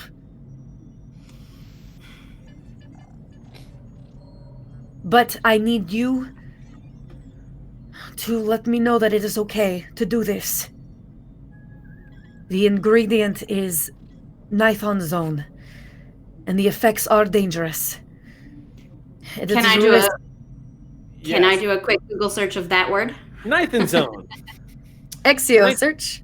So, Nithon Zone is a property that Starfleet Intelligence has sort of mixed intel on. Originally, it was used sort of to placate people or to calm their nerves. Its after effects are known to cause intense emotional backlashes of whatever emotional state that they are in, that they are placated from. It will double back on them.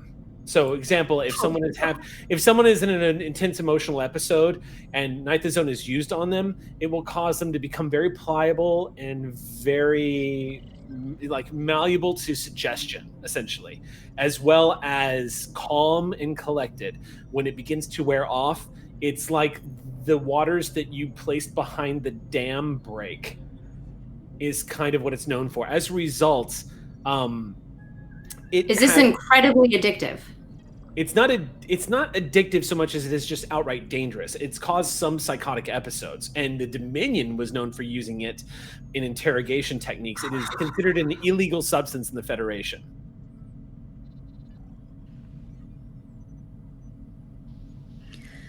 Okay. Gonna look at. Exio should make a roll real quick. I would say make a reason science roll here, or I would say reason medicine roll. Reason medicine. Okay. And also the difficulty at 2. Okay.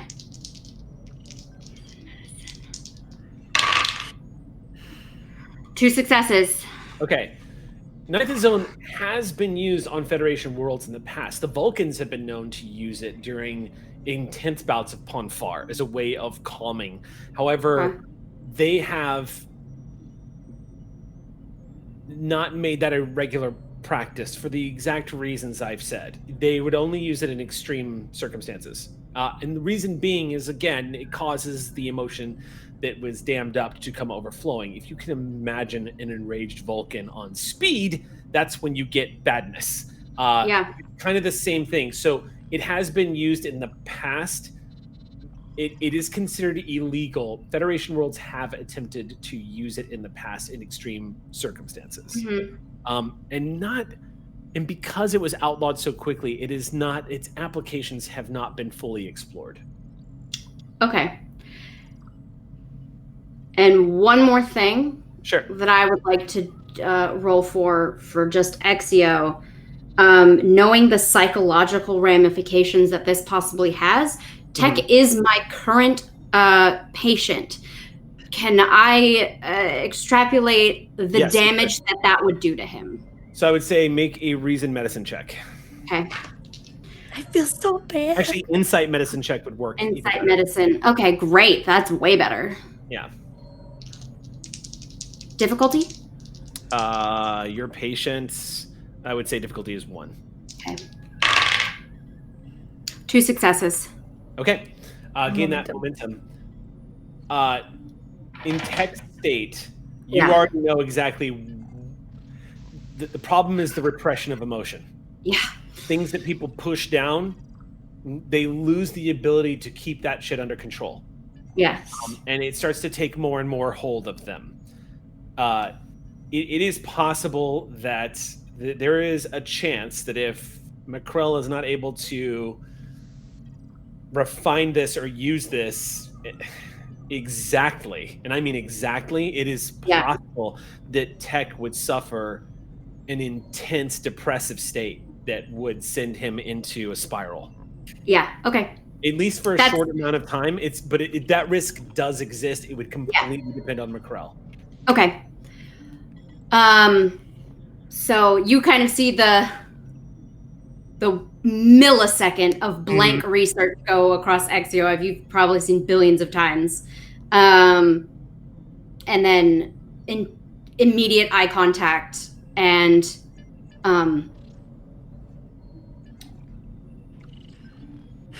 my stipulation is this.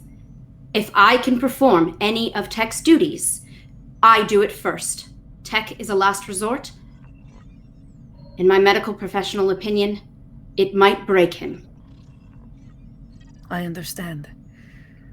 Do you have any suggestions of who I should try to wake to get more than just the two of us on a crew? I need some kind of help to create this neural stimulator. I have one other idea that might be wider spread than a person-by-person vaccine. They are stuck in a frequency, and I am not dissimilar. And we know that Olin is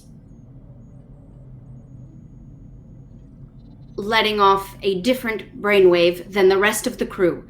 Yes. So if you can find a way to medically, and I will find a way to engineering, help me disturb the frequencies. It might send a shockwave to disrupt them and wake them back up.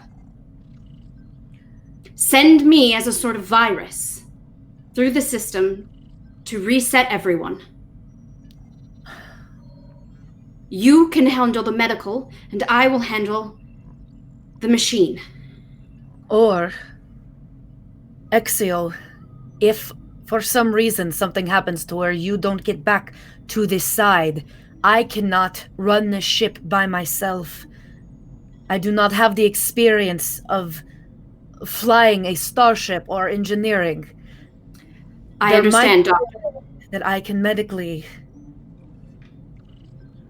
And in that case, you wake up whoever you need. And go into their frequency with a message. But I need to know what that message is and how we can bridge both sides together. A healthy dose of reality, like an alarm clock, tends to wake those up.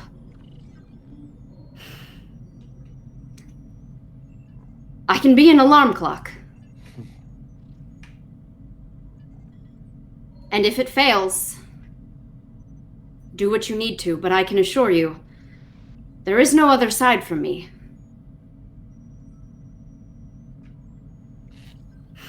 All right. So what do you suggest I do in the meantime? I suggest that we need to get as many crew members scanned and ready to be receivers. You need to find every important crew member, every body, every brain on this ship needs to be in one spot for me to go. Would it be convenient to bring the bridge crew to the holodeck, where the signal is originating? Absolutely, that's a wonderful idea. Get everyone closer to the router. I'm going to bring all essential personnel to the holodeck and see if we can alarm clock them. All right, Yes. I'm going to say that is going to be a process that's going to take you probably about 10 to 15 minutes. Okay. And I'll work on the computer. I can use the teleporters if they have their combat. Site-to-site transports are something you have to roll for. Oh, crap. Coming off the transporter pad is one thing. Site-to-site transport is a little trickier. Okay. They make it look easy on the show, but in Star Trek Adventures, it's a roll. Mm-hmm. So These just lockdown tripod shots of Macrell just dragging. Yeah. Look, I'm a lot stronger than I look. Okay. I love Below Decks. It's a great show. Macrell is incredibly strong, and also you have recently learned the beauty of mag boards. I was why thinking- not just use them as like gurney mag board? Potato attack now. Captain on a mag board going, the captain is going to kill me. The captain is going to kill me. And just shooting them down Jeffrey's tube.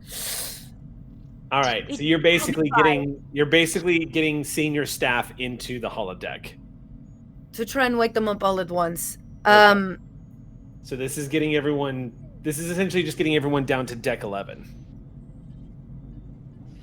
Easy peasy. I just also want to add too, when I talked to XTO, that what I said was like, please keep that doctor confidentiality. No problem. Thank you. I can explain everything later, but first let's get this ship out of harm's way. All right. What is Tech doing right now? Tech has been feeling his feelings in his office and sort of has to get lost in a project. So he's diving into his duty at his station within his office at his console. So right now, the reason for summoning Reiku was because of his expertise in this what we're dealing with, in neuroscience. So is there anything I can research within the copy of the Ross that could maybe help with this, to maybe add an assist to any rolls that will occur? So what's going to happen is any research you attempt to do on the computer is going to bring up what you know. Right. So that was what I was wondering, because I was immediately thinking about the thing where you read words in a dream and they're not that meaningful. But then I was thinking about so then I was like, well, I haven't read page 287 of the Ross technical manual, but then I was like, someone on the Ross has, because this stuff's all weirdly high resolution. Right. Because it's not it's a patchwork of everything someone has noticed in detail. I've dropped or clues. Could be a thing through momentum, I don't know. I have been dropping clues about how this world is working right now. Right.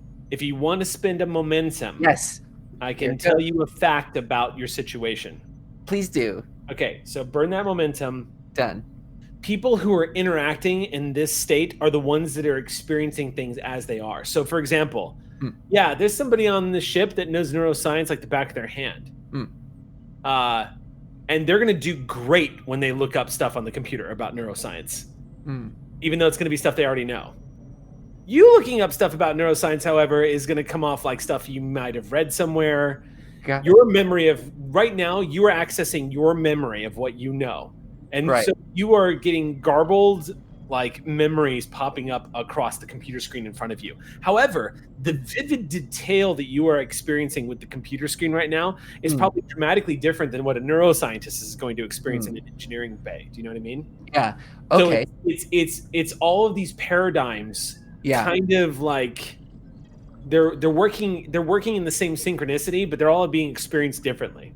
Gotcha. So I'm going to dive a different direction. He clears away everything that was up on the console. Okay. And he's going to focus on his own memories. Okay. Tech has been researching this medallion. He has spent a lot of time with it. And so he's going to comb over the details and add in the information that he's gained since going into this state. He knows more about the progenitors. He knows more about, Aeoten, everything like that. So he's filling in these pieces and starting to extrapolate. This is the same way as an engineering project would go. Essentially what you're doing right now is going into your mind palace. Yep. Because you are in a dreamlike state accessing a physical representation of the way your brain is working. And you're being able to do it with the clarity of somebody who can swipe through screens. So, Tech, after focusing and getting some of those emotions out, you begin to realize this is a psychic event, and I don't understand that. But the device is technological. That I understand. Yes. And the thing that's causing all of this is a technological device that's triggering a psychic episode. Okay, let's start there. Yeah. It's a technological device that I've scanned multiple times. What do I remember about it? Roll? Yes. This is going to be an insight engineering check. Okay.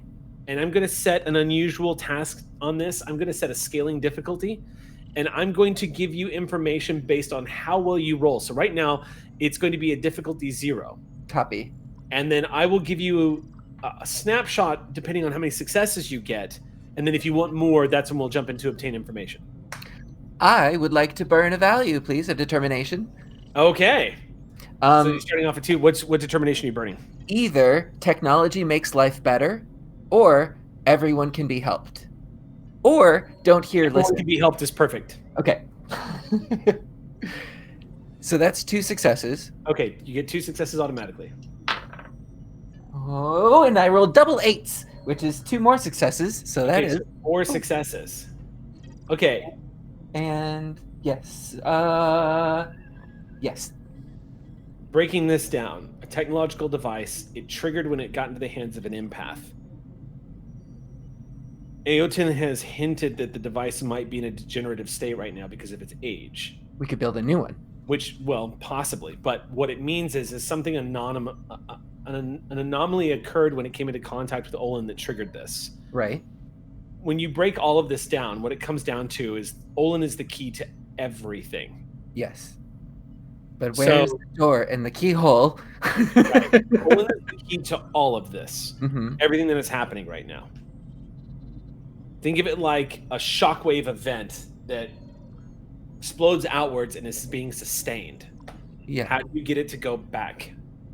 It's putting sand back in the bottle. That's a vacuum. You would get it to suck back in. So if you want to do more and obtain information, you can. Yeah. All right. So what would you like to know? So I would. Okay. It's technology based. Mm-hmm. And Olin was the key, or an empath is the key. If I were to build Olin is definitely the key. I don't want to leave any ambiguity. Copy. Olin is the event that triggered this. Okay. If I were to build another, can I build another of the structure? You would need months. Yeah. The complexity of this device, it would take a team of engineers. Can I repair the current one that I see? Have I seen one in our reality? So looking at it from the angle of wanting to repair it, yeah, the only way you can repair it is finding a way of getting the genie back into the bottle. Right With no pun intended. The point though is that it's like if you're gonna do repair on a computer, you need to turn the computer off first. So it's kind of, so I'll give you that much. Okay. So a hard reboot. What if we turn all of it off? What if we? So how do you turn it off? How do we turn it off? Olin is still a bright light, but we also have Olin with us. Yes. We have to kill Olin. No, I'm just kidding. You just pull out a dick talk. We have to kill Olin. Oh my god, I can picture like fan artwork of like this darkened look, this gaze in the bullion's eyes. Where did your goatee come from? I told you, Rave, it was going to be a horror episode. No. Okay. What if we merge them back? What if we ask Olin to go back into the light? Ooh, gain momentum. Okay. Gain a momentum, Xander. Here we go. And as you have an aha moment, the GM awards the party 1 momentum. You begin to realize the triggering event was Olin's separation from their own psyche that caused the explosion through the matrix. The refracting psychic explosion through this technological device basically sent out a shockwave and separated everyone. So in order to get it to go back in, Olin's got to pass back through the gate, as it were. Tech runs out of his office and directly into engineering and says, Azari, we have to go back to the holodeck, and then takes off. Thunders past you.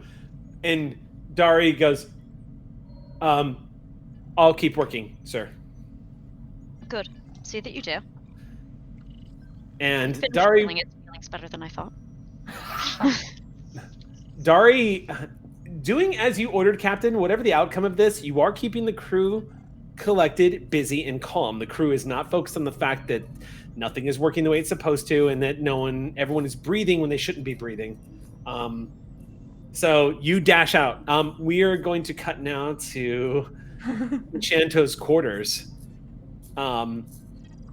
Asmi is looking at you, just got done telling you that Commander Exio is missing. And the people on the bridge that she knows of the original bridge crew is Vren and Prawl. Prawl is ordering a full security lockdown. Okay, this all sounds normal to Jane because she knew that Macrel and Exio were both missing at this moment, right? So I think that she is actually more she wants to get in touch with Azuri and Chief Tech and let them know about the disappearing holodeck, essentially, and the cracking sound. So she doesn't want to scare her girlfriend. So it's probably gonna tell her to I just need to help. Whatever you need to do, just do it. And let me know what I can do. Good. Thank you. Just please don't leave this room. Okay? There's a beat where Chantal looks at you and just goes, okay. Yeah, just... She can tell you're not telling her something, but she doesn't ask. She just says, okay. Thank you for not arguing with me. I'm really bad at arguing with you because you're a really good arguer. And I am. And then Jane steps into the hallway and is going to use, please tell me the comms still work. As you step into the hallway, you see, pressed up against the wall, a crew member that you know is a member of the Aux crew, Vulcan. She is pressed up against the wall and exhibiting full-blown anxiety. Oh, and boy. Across the hallway from her is a Selat. I'm sorry, a what? Sehlat. A Selat. Someone thought of pink elephants. Someone thought of pink elephants. Oh, God. If you need an explanation as to what a Selat is, a Selat is, and I'm not pronouncing it 100% correctly, but think of Selat as a cross between a saber-toothed tiger and a bear.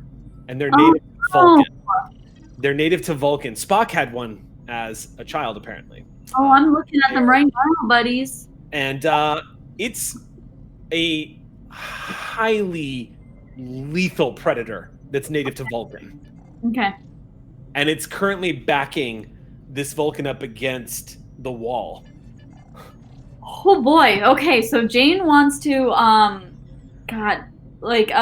this Vulcan is getting backed up against the wall because of a pink elephant. Okay. Jane wants to try and see if she can I personally would try to roll a command roll to see if I can convince them that this thing is not real, and if they stop thinking about it, it will go away. Okay, that you absolutely can do that. Make a presence command roll. I'm gonna make this a contested roll. Okay, great. Great. You said presence command, right? Presence command, yeah. Okay, well, you know what? There have been better rolls, but you know what? That's not too bad. Yeah. I got I gotta roll 2 dice. I got 2 successes. Okay, I rolled a 20 and a 15. So what do you say to this Vulcan? I told this Vulcan that, oh man, I think she's just gonna have to lie in this situation, isn't she, about what's going on? Are they wearing any vests? How many pips? Can I see if they're a lieutenant and an ensign? Let me pull up. This is. Let me pull up an Aux crew member here. Mm-hmm. One sec. Here we go. Here we go. Ensign, she heard. This is Savath. Ensign, medical officer. Oh, perfect. Okay, so I have to convince someone who knows exactly what's happening to their body, that it's not happening to their body. So Jane calls out to them. It's Ensign Savath, we are currently experiencing a ship-wide issue at the moment. It seems that we are there's some sort of mass hallucination going on, and I need you to focus on your breathing at the moment. Focus on your breathing and do not pay attention to any external sources. Savath braves looking away from the Salat for a second and looks at you. and then turns back and looks at the Salat, and the Salat is gone. Keep looking at me. She exhales for a moment and says, "Curious." Under her breath, Jane is just like, fucking Vulcans.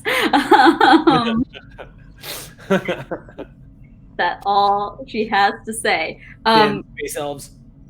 I would recommend you, Ensign, to return to the medical bay and to make sure that your colleagues are doing the same thing. Stay centered, stay grounded. And Jane is gonna then call the captain and Chief Tech if she runs off. Okay. Okay. Jane to Tech and the captain. So what's funny is when Jane uses the communicator and you hear her voice, it sounds like she's in the room. It does not sound like it's coming through the communicator. Oh, that's weird. Yeah. Go for Tech, I guess. Chief Tech, Captain? Yeah. I was just in the room with Aeoten as well as Olin, and it seems that there is something unexpected happening. The holodeck has disappeared as we know it. It's been consumed by a dark hole of blackness, and that is honestly the best description of what is happening. If you are returning, I would advise using caution. I'm going to try and see if I can figure out what's happening at a safe distance. Is Olin with you? Where's the ambassador? Not with me, as well as Aeoten. I do not know where they currently are. Listen, Jane, we need to get Olin to go back into that column of light, and if it's gone, then I don't know what else to do. I'll meet you as close to the holodeck as we can get in this moment. Okay. Rendezvous at the turbo lift. Like stay on the comm and then like describe as she runs up like hallways, like giving like her exact coordinates, and the second she like comes to an edge of a big dark black hole, she's gonna stop and tell Tech exactly where that is. She wants to get as close to holodeck 1 as possible. Okay. Yeah. Back to the real world, as it were, with Exio and Macrel. I'm going to call Exio and be like, Exio, all of the bridge crew is in the holodeck. We need to get the ship away from the threat as soon as possible.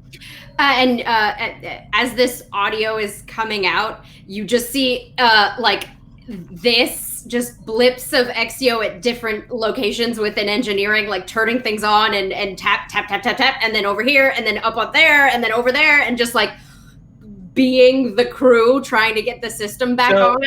Gina, remember that we established that if you, and the reason why you probably don't remember this, because we talked about this right when we were creating Exio and discussing the boundaries of what Exio could do. Yes. You can use these holo emitters. Yes. If you're willing to spend a momentum to create an advantage, you can use these holo emitters to create multiple instances of yourself to operate. We don't have any. We don't have any. We don't have any momentum, but I'm free. Tell me what to do. You left, remember? Wait, what? Wait, what do you mean? How do you help? Tell me what to do.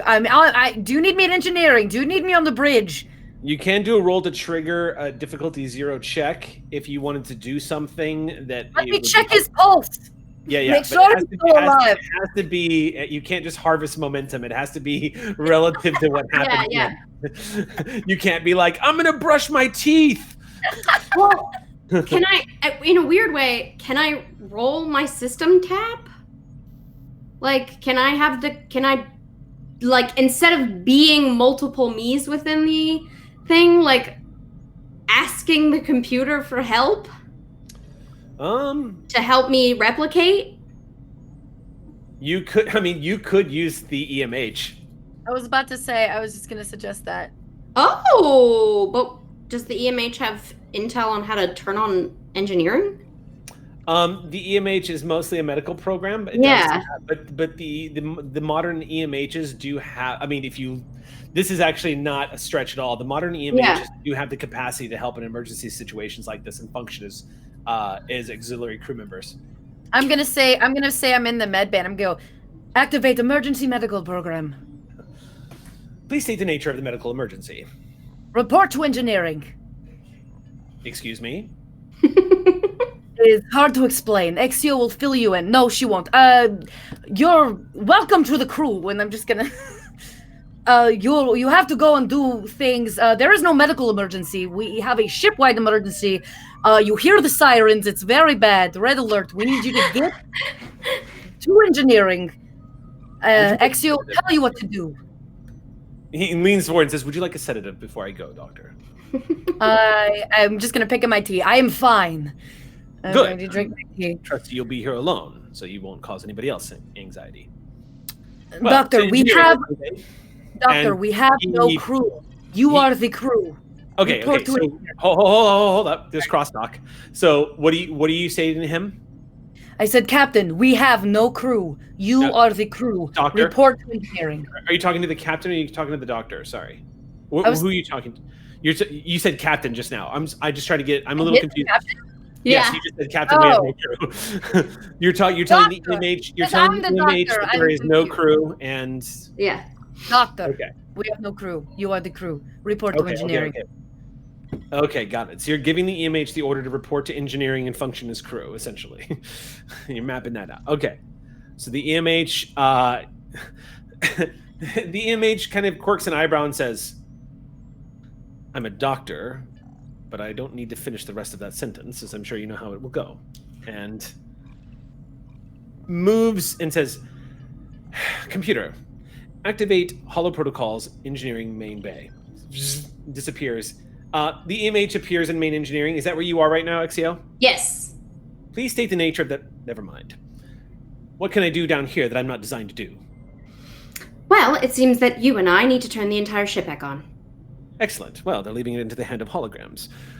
At least in this As they instance. should. As they Let's should. go. Turning the ship back on. What's wrong with it? Exactly. It's off.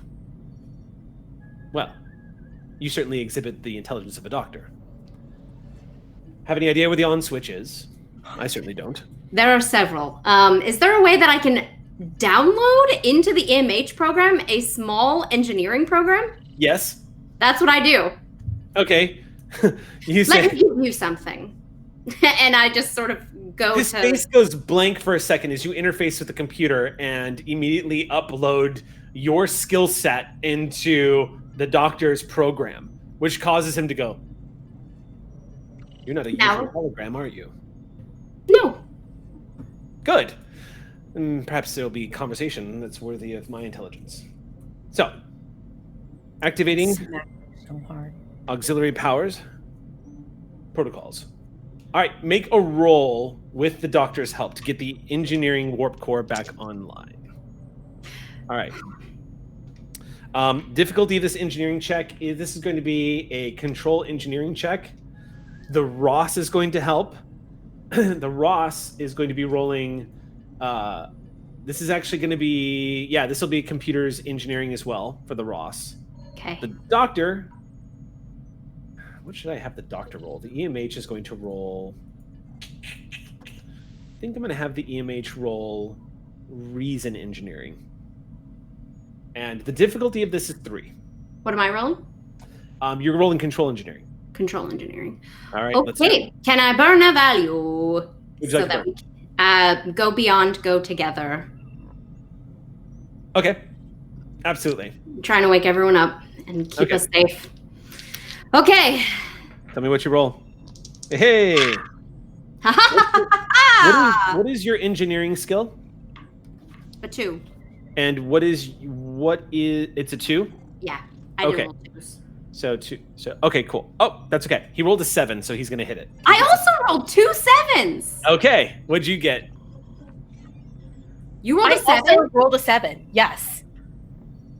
Really? That's Yeah. incredible. 4 7s on Yes. 4 d20s. In Vegas, Wait, we let would be me so rich try. right now. What does it mean? I rolled a double 7. I believe that would get us a lot of money in Las Vegas. I know. Yeah. We would be doing great right now at slots. All right. I believe that's 6 successes. So Um, 4. Yeah. 4 for me. And while So while we're going to town, and like getting everything, all these buttons pressed, Exio looks back up and says, "It's your last question. Actually, I redact my statement. I am a regular hologram. And then I press the button. Don't sell ourselves so short, and give him a wink. The safety protocols that were in place that had locked down the engineering core, you basically use your command codes to bring those down, but then redivert auxiliary power to sort of jumpstart the warp core. Thankfully, you have 2 warp cores, and the residual antimatters in the chamber you basically use as a catalyst in order to start up the warp core. The Ross shudders for a second as both warp cores begin to come back online. The main warp core looks like it's slowly loading, and the doctor says, "Don't sell ourselves short." Well, I'll have to remember that. And you see him divert power from the secondary warp core into the first, which jump starts it and brings the second warp core offline. So he basically shuts down the secondary warp core, and you see those big, beautiful pulses of energy in that giant column in the center of engineering just go, and main power goes, lights come up all over the ship. The doctor kind of just looks around for a moment and says, "I still prefer being a doctor." Then I relieve you of your duties. Thank you, Commander. I can't wait to get back to the sickbay with the most personable person in command there. And fades away. Send a command to the computer to autopilot go. Say, computer, plot a course for Narendra Station. Get us out of here fast as possible speed. Yes, not Narendra Station. We are still technically on a rescue mission, so I still want it going in that direction, but not directly as to possibly lead tholians there. I just want to still moving in the direction of this rescue mission, but not necessarily like literally pin the course there. It's not a given that they would be able to track your course at this range. I don't know what tholians can do. As I'm letting you know, as somebody who is a command officer, yeah. It's true that you don't know what tholians can do. Yeah. And there are plenty of instances where you can track a direction a ship is headed and plot a course in pursuit. They're actually so far away right now that if you jump to warp, you're not going to be able to give chase. Then jump to warp to this rescue mission. We still have so many things that need to get done on a scheduled time, and then send tell the computer to do that, and then send a message to the captain, even though they are not awake, that we are still in pursuit of our rescue mission, Captain, and then log out, and then blip to Macrell to help move whatever that she needs. And also my brain is still on fire because through all of that I am still processing and researching this drug and different variations on what it is, different like species types, and because that is still on the table if this doesn't work, and I need to know how I can help the doctor and what the hell this drug is. Okay. For all intents and purposes, the USS Ross is now out of danger as she leaps to warp, headed to Cafadar. The doctor reappears in the medical bay, and as his hologram reforms, he looks at you, Doctor, and just says, "Well, I seem to have helped save the day. Will there be anything else?" No, please go about your day as I save the next one. Good luck, Doctor. Thank you. And that's when I blip in his place, and I'm like, shall we go to the hospital, Doctor? Yes, everyone is in the sick bay. Oh, yes, I used the Jeffries tubes. The captain might not agree with that later, but... you moved everybody to the holodeck, not to the sickbay, correct? Yeah, to the holodeck. Okay. I just told Exio that everyone's in the holodeck, didn't I? Oh my gosh, am I off? Okay, look. The tea is wearing off. I might need to make a double dose because the wall is crumbling. Xander is so worried right now. Actually, yes. As I do this, all my words are being jumbled. I'm just going to pour another tea and be like, I have a very bad headache. Perhaps it's time to switch to coffee. Yes, perhaps it's time to get espresso. All right. Well, then, if we're playing that space work, as you pour another cup of tea, Exio is going to look at you and say, "Why do you take it?" It is a necessity. I believe I survived this attack not because... The tea, the ingredient, created a wall. A psychic wall. I thought it was just one way, but apparently it goes both. Are you in constant danger of a psychic attack, Doctor? No. I'm just protecting all of you from mine. Let's get down to the holodeck.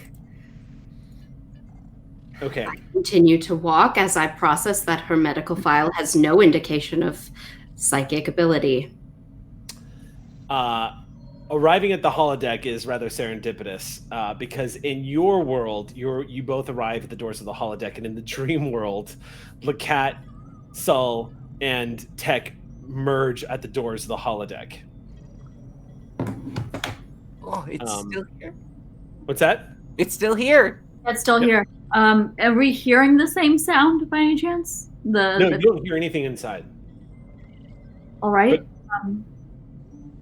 I think that we should take a step back and open the doors. When the doors open, you see a strange sight that perhaps maybe Captain Sol would recognize, being how much time you spent on Earth, Sol. It's Tokyo University. It's possible Tech might recognize it, but I would say you not necessarily know exactly where it is, but it looks like Earth. Judging from the fact that you can actually see the moon and the city's on the moon. As you step into the holodeck area, that inky darkness is gone, and instead you see that column of light. You say Aeoten, and you see Ambassador Olin Majanil standing amongst all of these faceless people that are walking by. Olin, I think I might have figured it out.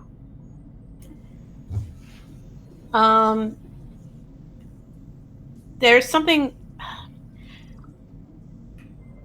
before Tech tells Olin what he's figured out. Is it possible that in the time between them coming to the holodeck and the last bit of conversation that they had with Aeoten, that I could have done some kind of role to start putting a few of these pieces together myself? Yes, absolutely. In fact, I would say spend. Do you have any momentum? I don't think You should have because I blasted through the other. That's right. At least That's right. I think. Yeah. Okay. So I would say if you spend one momentum, it's a simple obtain information of like piecing it all together. Okay, I'll spend an. Would Olin have figured out on their own what Tech is about to tell them? Essentially, yes. Aeoten has hinted again and again and again, and the last words out of your mouth were, "I just don't know where the lock is." And before the doors open, it starts to occur to you, Olin, that you're the lock and the key.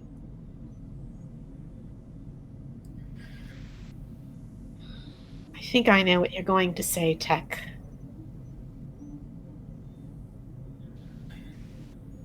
I have to go back in there, don't I?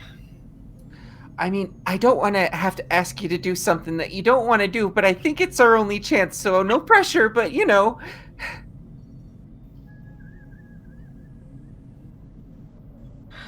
From the start of this whole thing, I thought that if anyone could handle this, it would be you.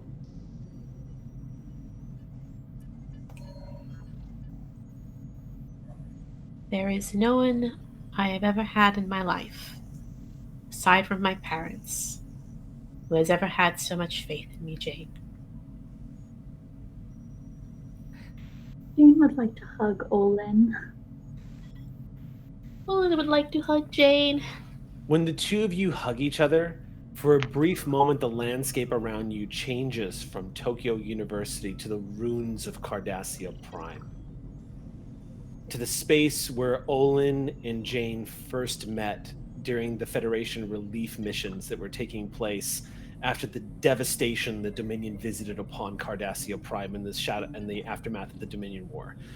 The absolute horrors that were visited upon the Cardassian people for the actions of the Cardassian military, and the civilians and the people that were trying to make their way through.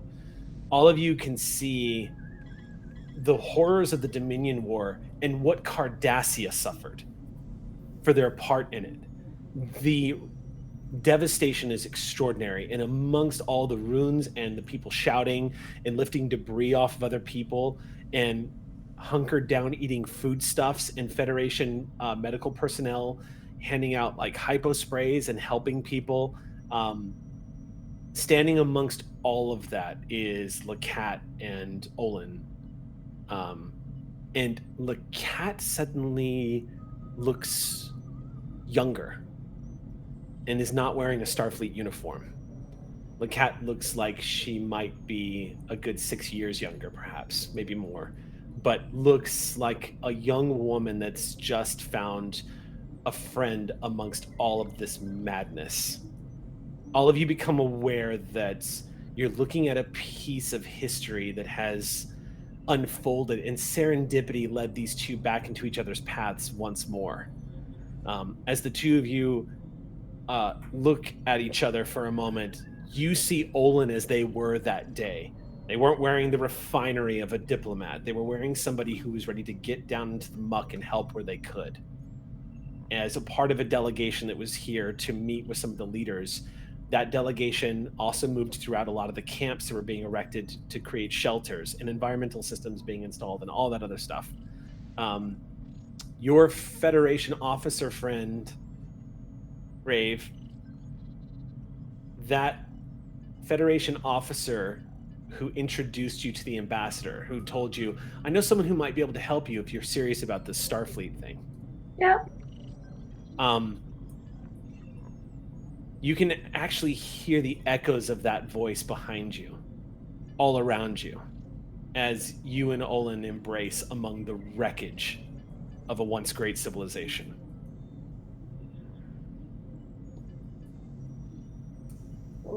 I'm sorry I dragged you into this. I think you might have taken a dare a little too far. But then again, from what I remember, the one who dragged you into all of this was me.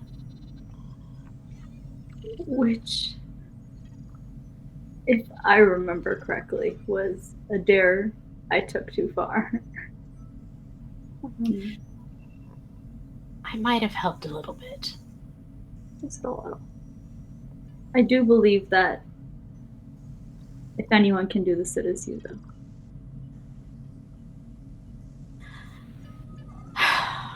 Well,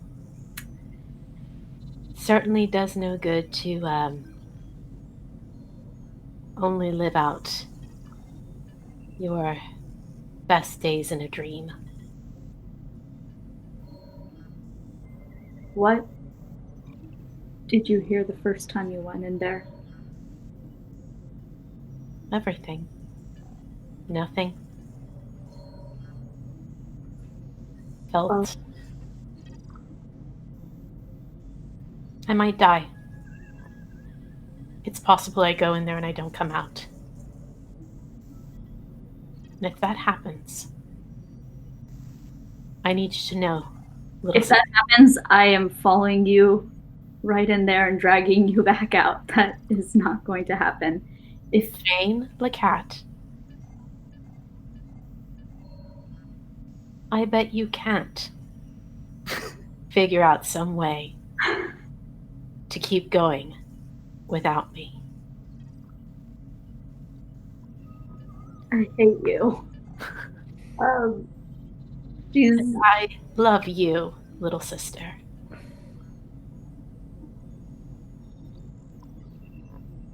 Go in there and come back.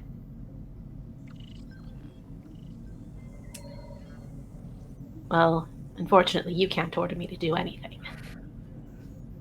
I can try, and I will try. She's holding, like, the hug happened, but she's holding onto both of your hands right now. And after you say that, I think she lets them go. But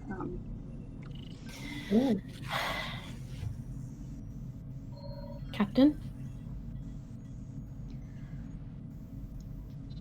The captain, while this has been happening, has been with Tech. Yes. In part to let the privacy, but also almost body blocks. Mhm. Tech. Yeah. No more running away. I can't look. He's not here, is he? He'll be here if you want him to be. I don't want him to be.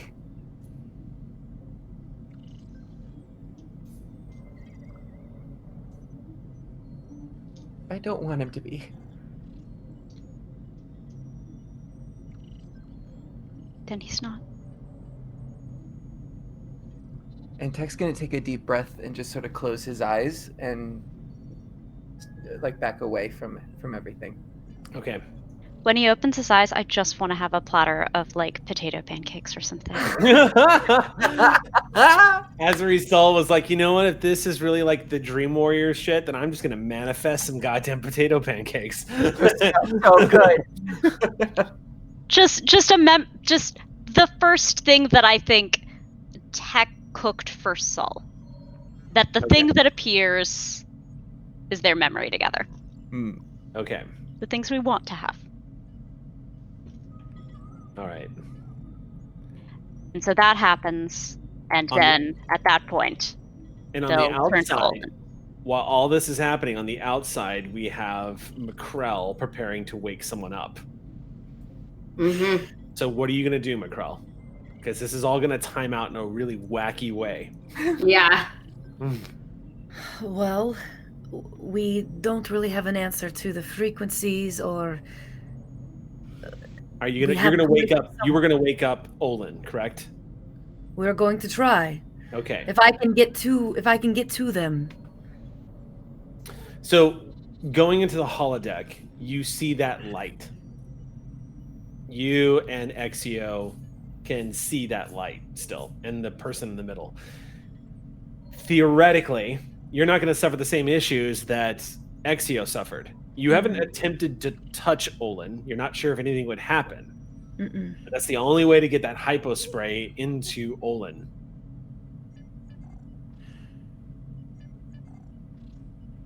Okay. I'm going to get as close as I possibly can and... Okay. You step forward and you prepare the hypo spray, give a quick glance to Exio, and just take a deep breath. You find the place amongst that shard, that brilliant light. You've tried to find the place along the base of the neck where you're going to put that hypo spray.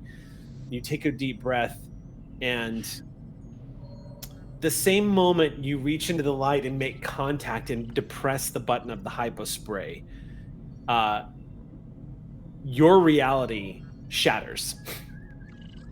And my reality? yes, and you find yourself in a brief second, you find yourself amongst family.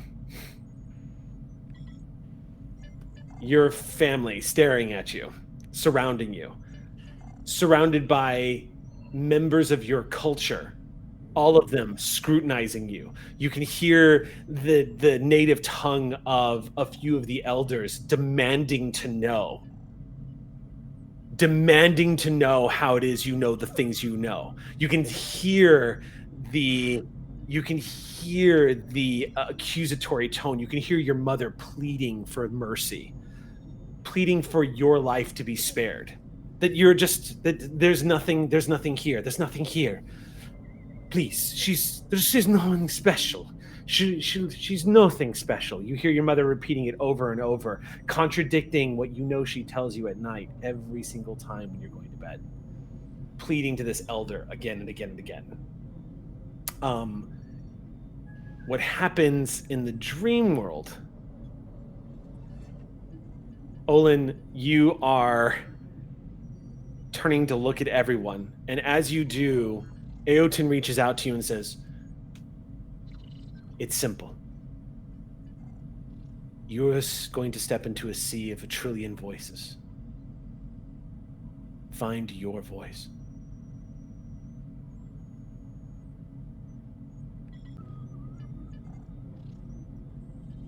That is the way out.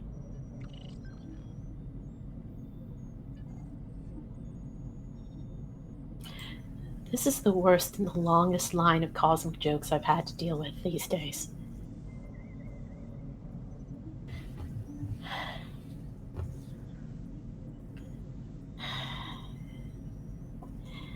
Any last orders, Captain?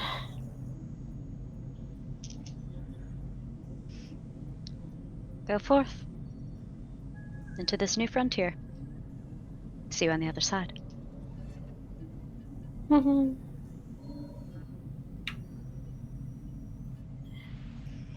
Yes, sir. And Olin rolls their shoulders back and gives one last look to Jane and steps forward into the light. The moment you step into the light, the moment the hypospray is delivered, the emotions that you have been holding back, all of those feelings, something causes you to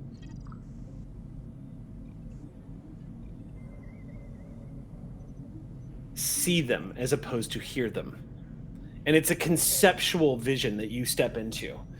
And then you are looking at colors and variations in front of you for a moment.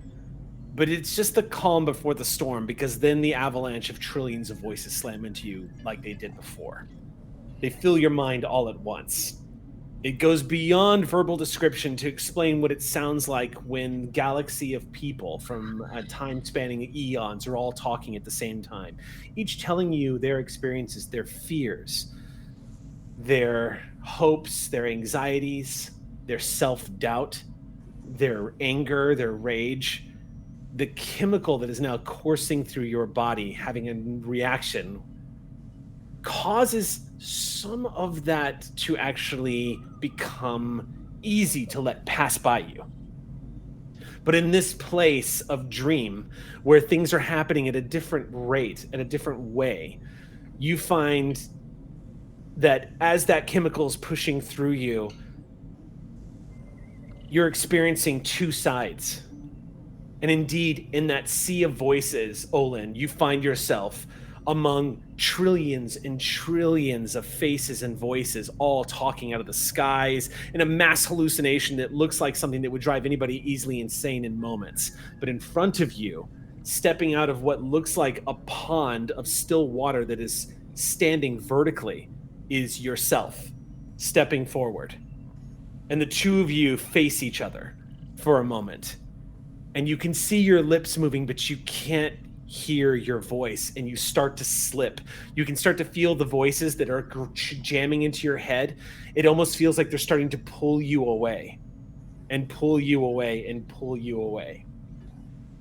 So, I need you to make a roll. Okay, here we go. I need you to make an insight command roll. Mm-hmm. Okay. And I'm not revealing the difficulty. I would like to burn a value, please. What would you like to burn? Meet them where they are. Okay. That absolutely, yeah. And I think I have momentum that I can take an extra die. Oh, yeah. Do. Give the man threat. It's all good. Ooh. I'm so scared. Okay. 5 successes. All total 5 successes altogether. You focus on their lips as you're listening to yourself talk, and then you begin to slowly realize you stop fighting the wall of sound that's crashing into you. Because something, you're making out something. There's maybe a message being said to you, you're not sure, but you begin to realize that something understandable is coming forward. And then you focus on their mouth one more time, and you begin to realize that the voices, in fact, are all saying the same thing. You begin to realize they're all talking in unison. And now that you're listening and not trying to grab what they're saying, but instead just listening without preconceived notions or judgments or anticipation of what it might be, and looking at yourself talking, you begin to realize that all of these voices, all of the people in the galaxy that have existed for the eons of this disk's age, bringing home the truth that none of us, no matter how distant or far apart we are separate. Through these trillions of voices, you hear your own voice, because they are speaking as you and you are speaking as them. Your lips moving are reflecting what the voices are saying. And before you wake up, you hear yourself say, no matter what happens, we're going to be okay. Your eyes are fluttering awake, and you're looking down at Macrell. You're looking up at Macrell.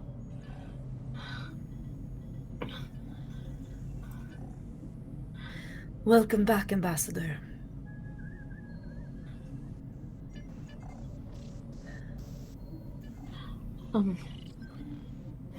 Thank you, Dr. Macrell.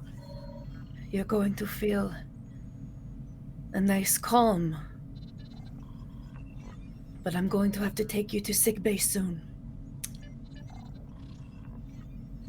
Captain, there's a lump on your head. Sorry, that was the Jeffries tube. No, it was them being. No, I know. I thrown did. No, that one's on my elbow. You're in your sleeping PJs. You're lying on the floor of the holodeck, which currently looks like Chief Tech's laboratory. In fact, the command staff is here waking up, one by one. Aeoten, you're watching everyone slowly start to sit up and just groan. Kind of as everyone is just like rubbing their temples and trying to make sense of everything. Worst slumber party ever.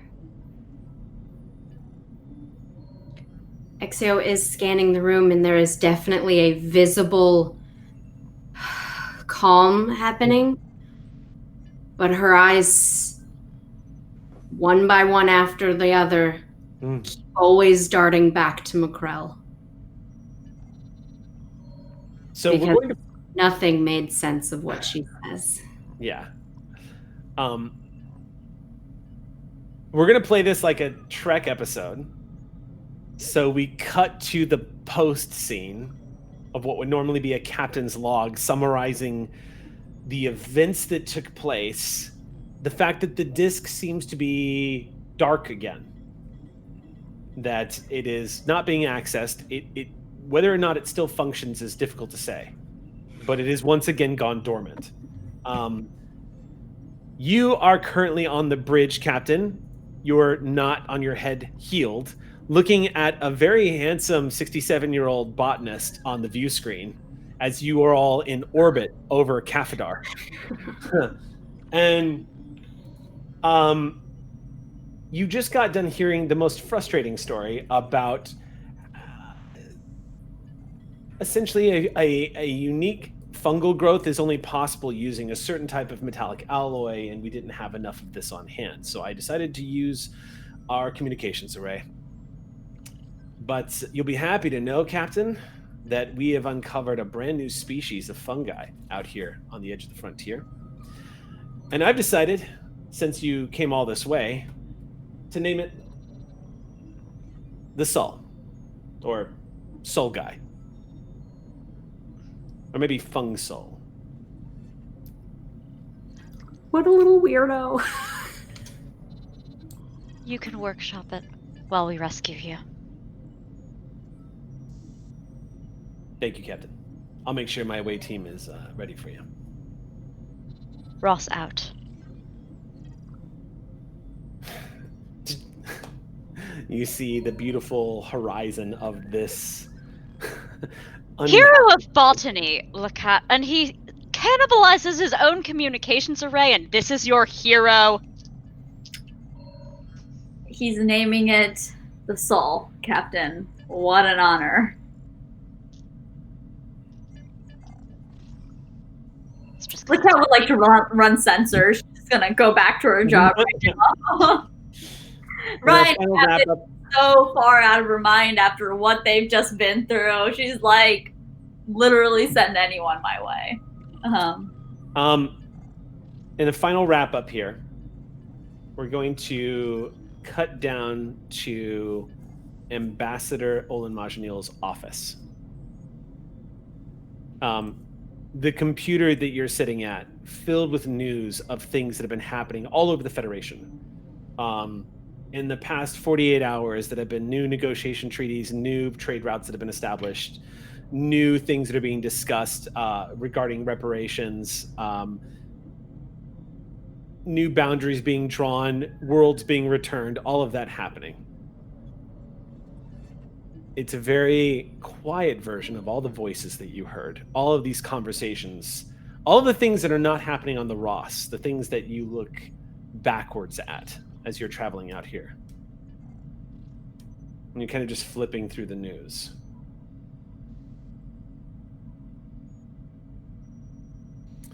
There's a chirp at your door. It's easy to see who it is, being that your door is this beautiful glass wall. Come on in, Sullen. As the door opens, you see Yuri Prawl step in.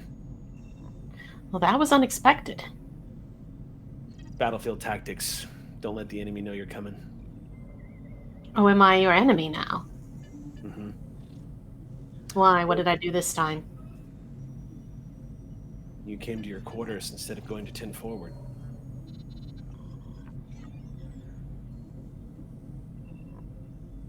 Your office.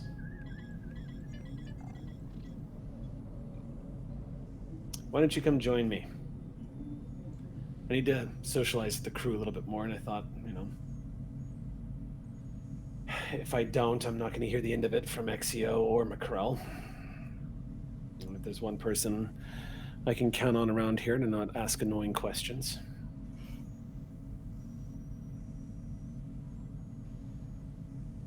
I won't tell her you said that. Thank you.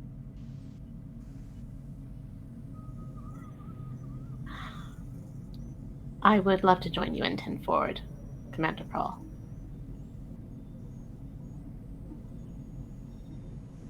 Well, shall we? Yes, let's. Olin kind of taps a couple of buttons on their display and turns off the news feed and does their best to look forward. Prawl steps with you side by side as the two of you leave.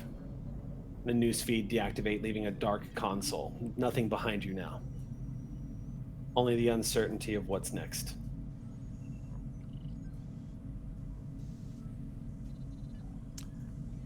That'll bring an end to our episode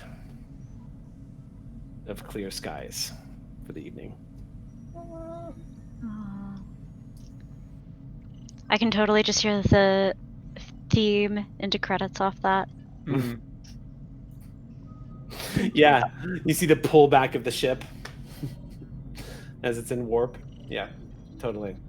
Y'all, this was not an easy episode, and not only did you do some really impressive problem solving, but some really impressive character deep dive. So thank you for tonight's episode. Y'all came up with some pretty fun, ingenious little plot devices. Well, thank you for the same thing. Yeah. I am going to also state, for the record, because of that extra measure that was taken on behalf of you, Captain Sol, take a note. This next game, I'm going to start you all off automatically at 1 momentum. And I'm going to give the crew temporarily the high morale trait, which will raise all of their skills by 1 for the next episode.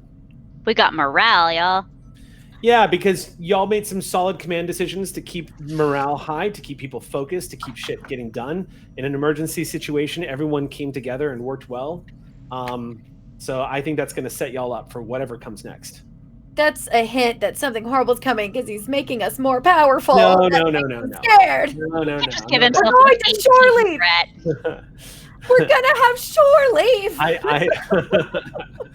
No. I promise it's not like Callisto 6 where I'm like, you take a lot of XP, you're gonna need it. It's not like that. Even so, may I nominate Aki for an arc milestone off this? Yes, absolutely. That's very appropriate. An arc milestone would be very appropriate. Because this was a huge character thing that you got thrown into rather unexpectedly as you became the epicenter of this whole event. So well done. I'll reach out to the rest of y'all about XP because we just hit another level up for sure. And I think it's about time for the crew of the Ross to get some of that juice too. So we'll get to that. For the rest of you though, thank you for hanging in there with us this very long episode, but this very intense episode, this great episode with my fellow stream punks. Thank you all so much for joining us tonight. We, of course, will catch you next Monday nights for another adventure out here amongst the stars. Until then, my friends, hailing frequencies are closed.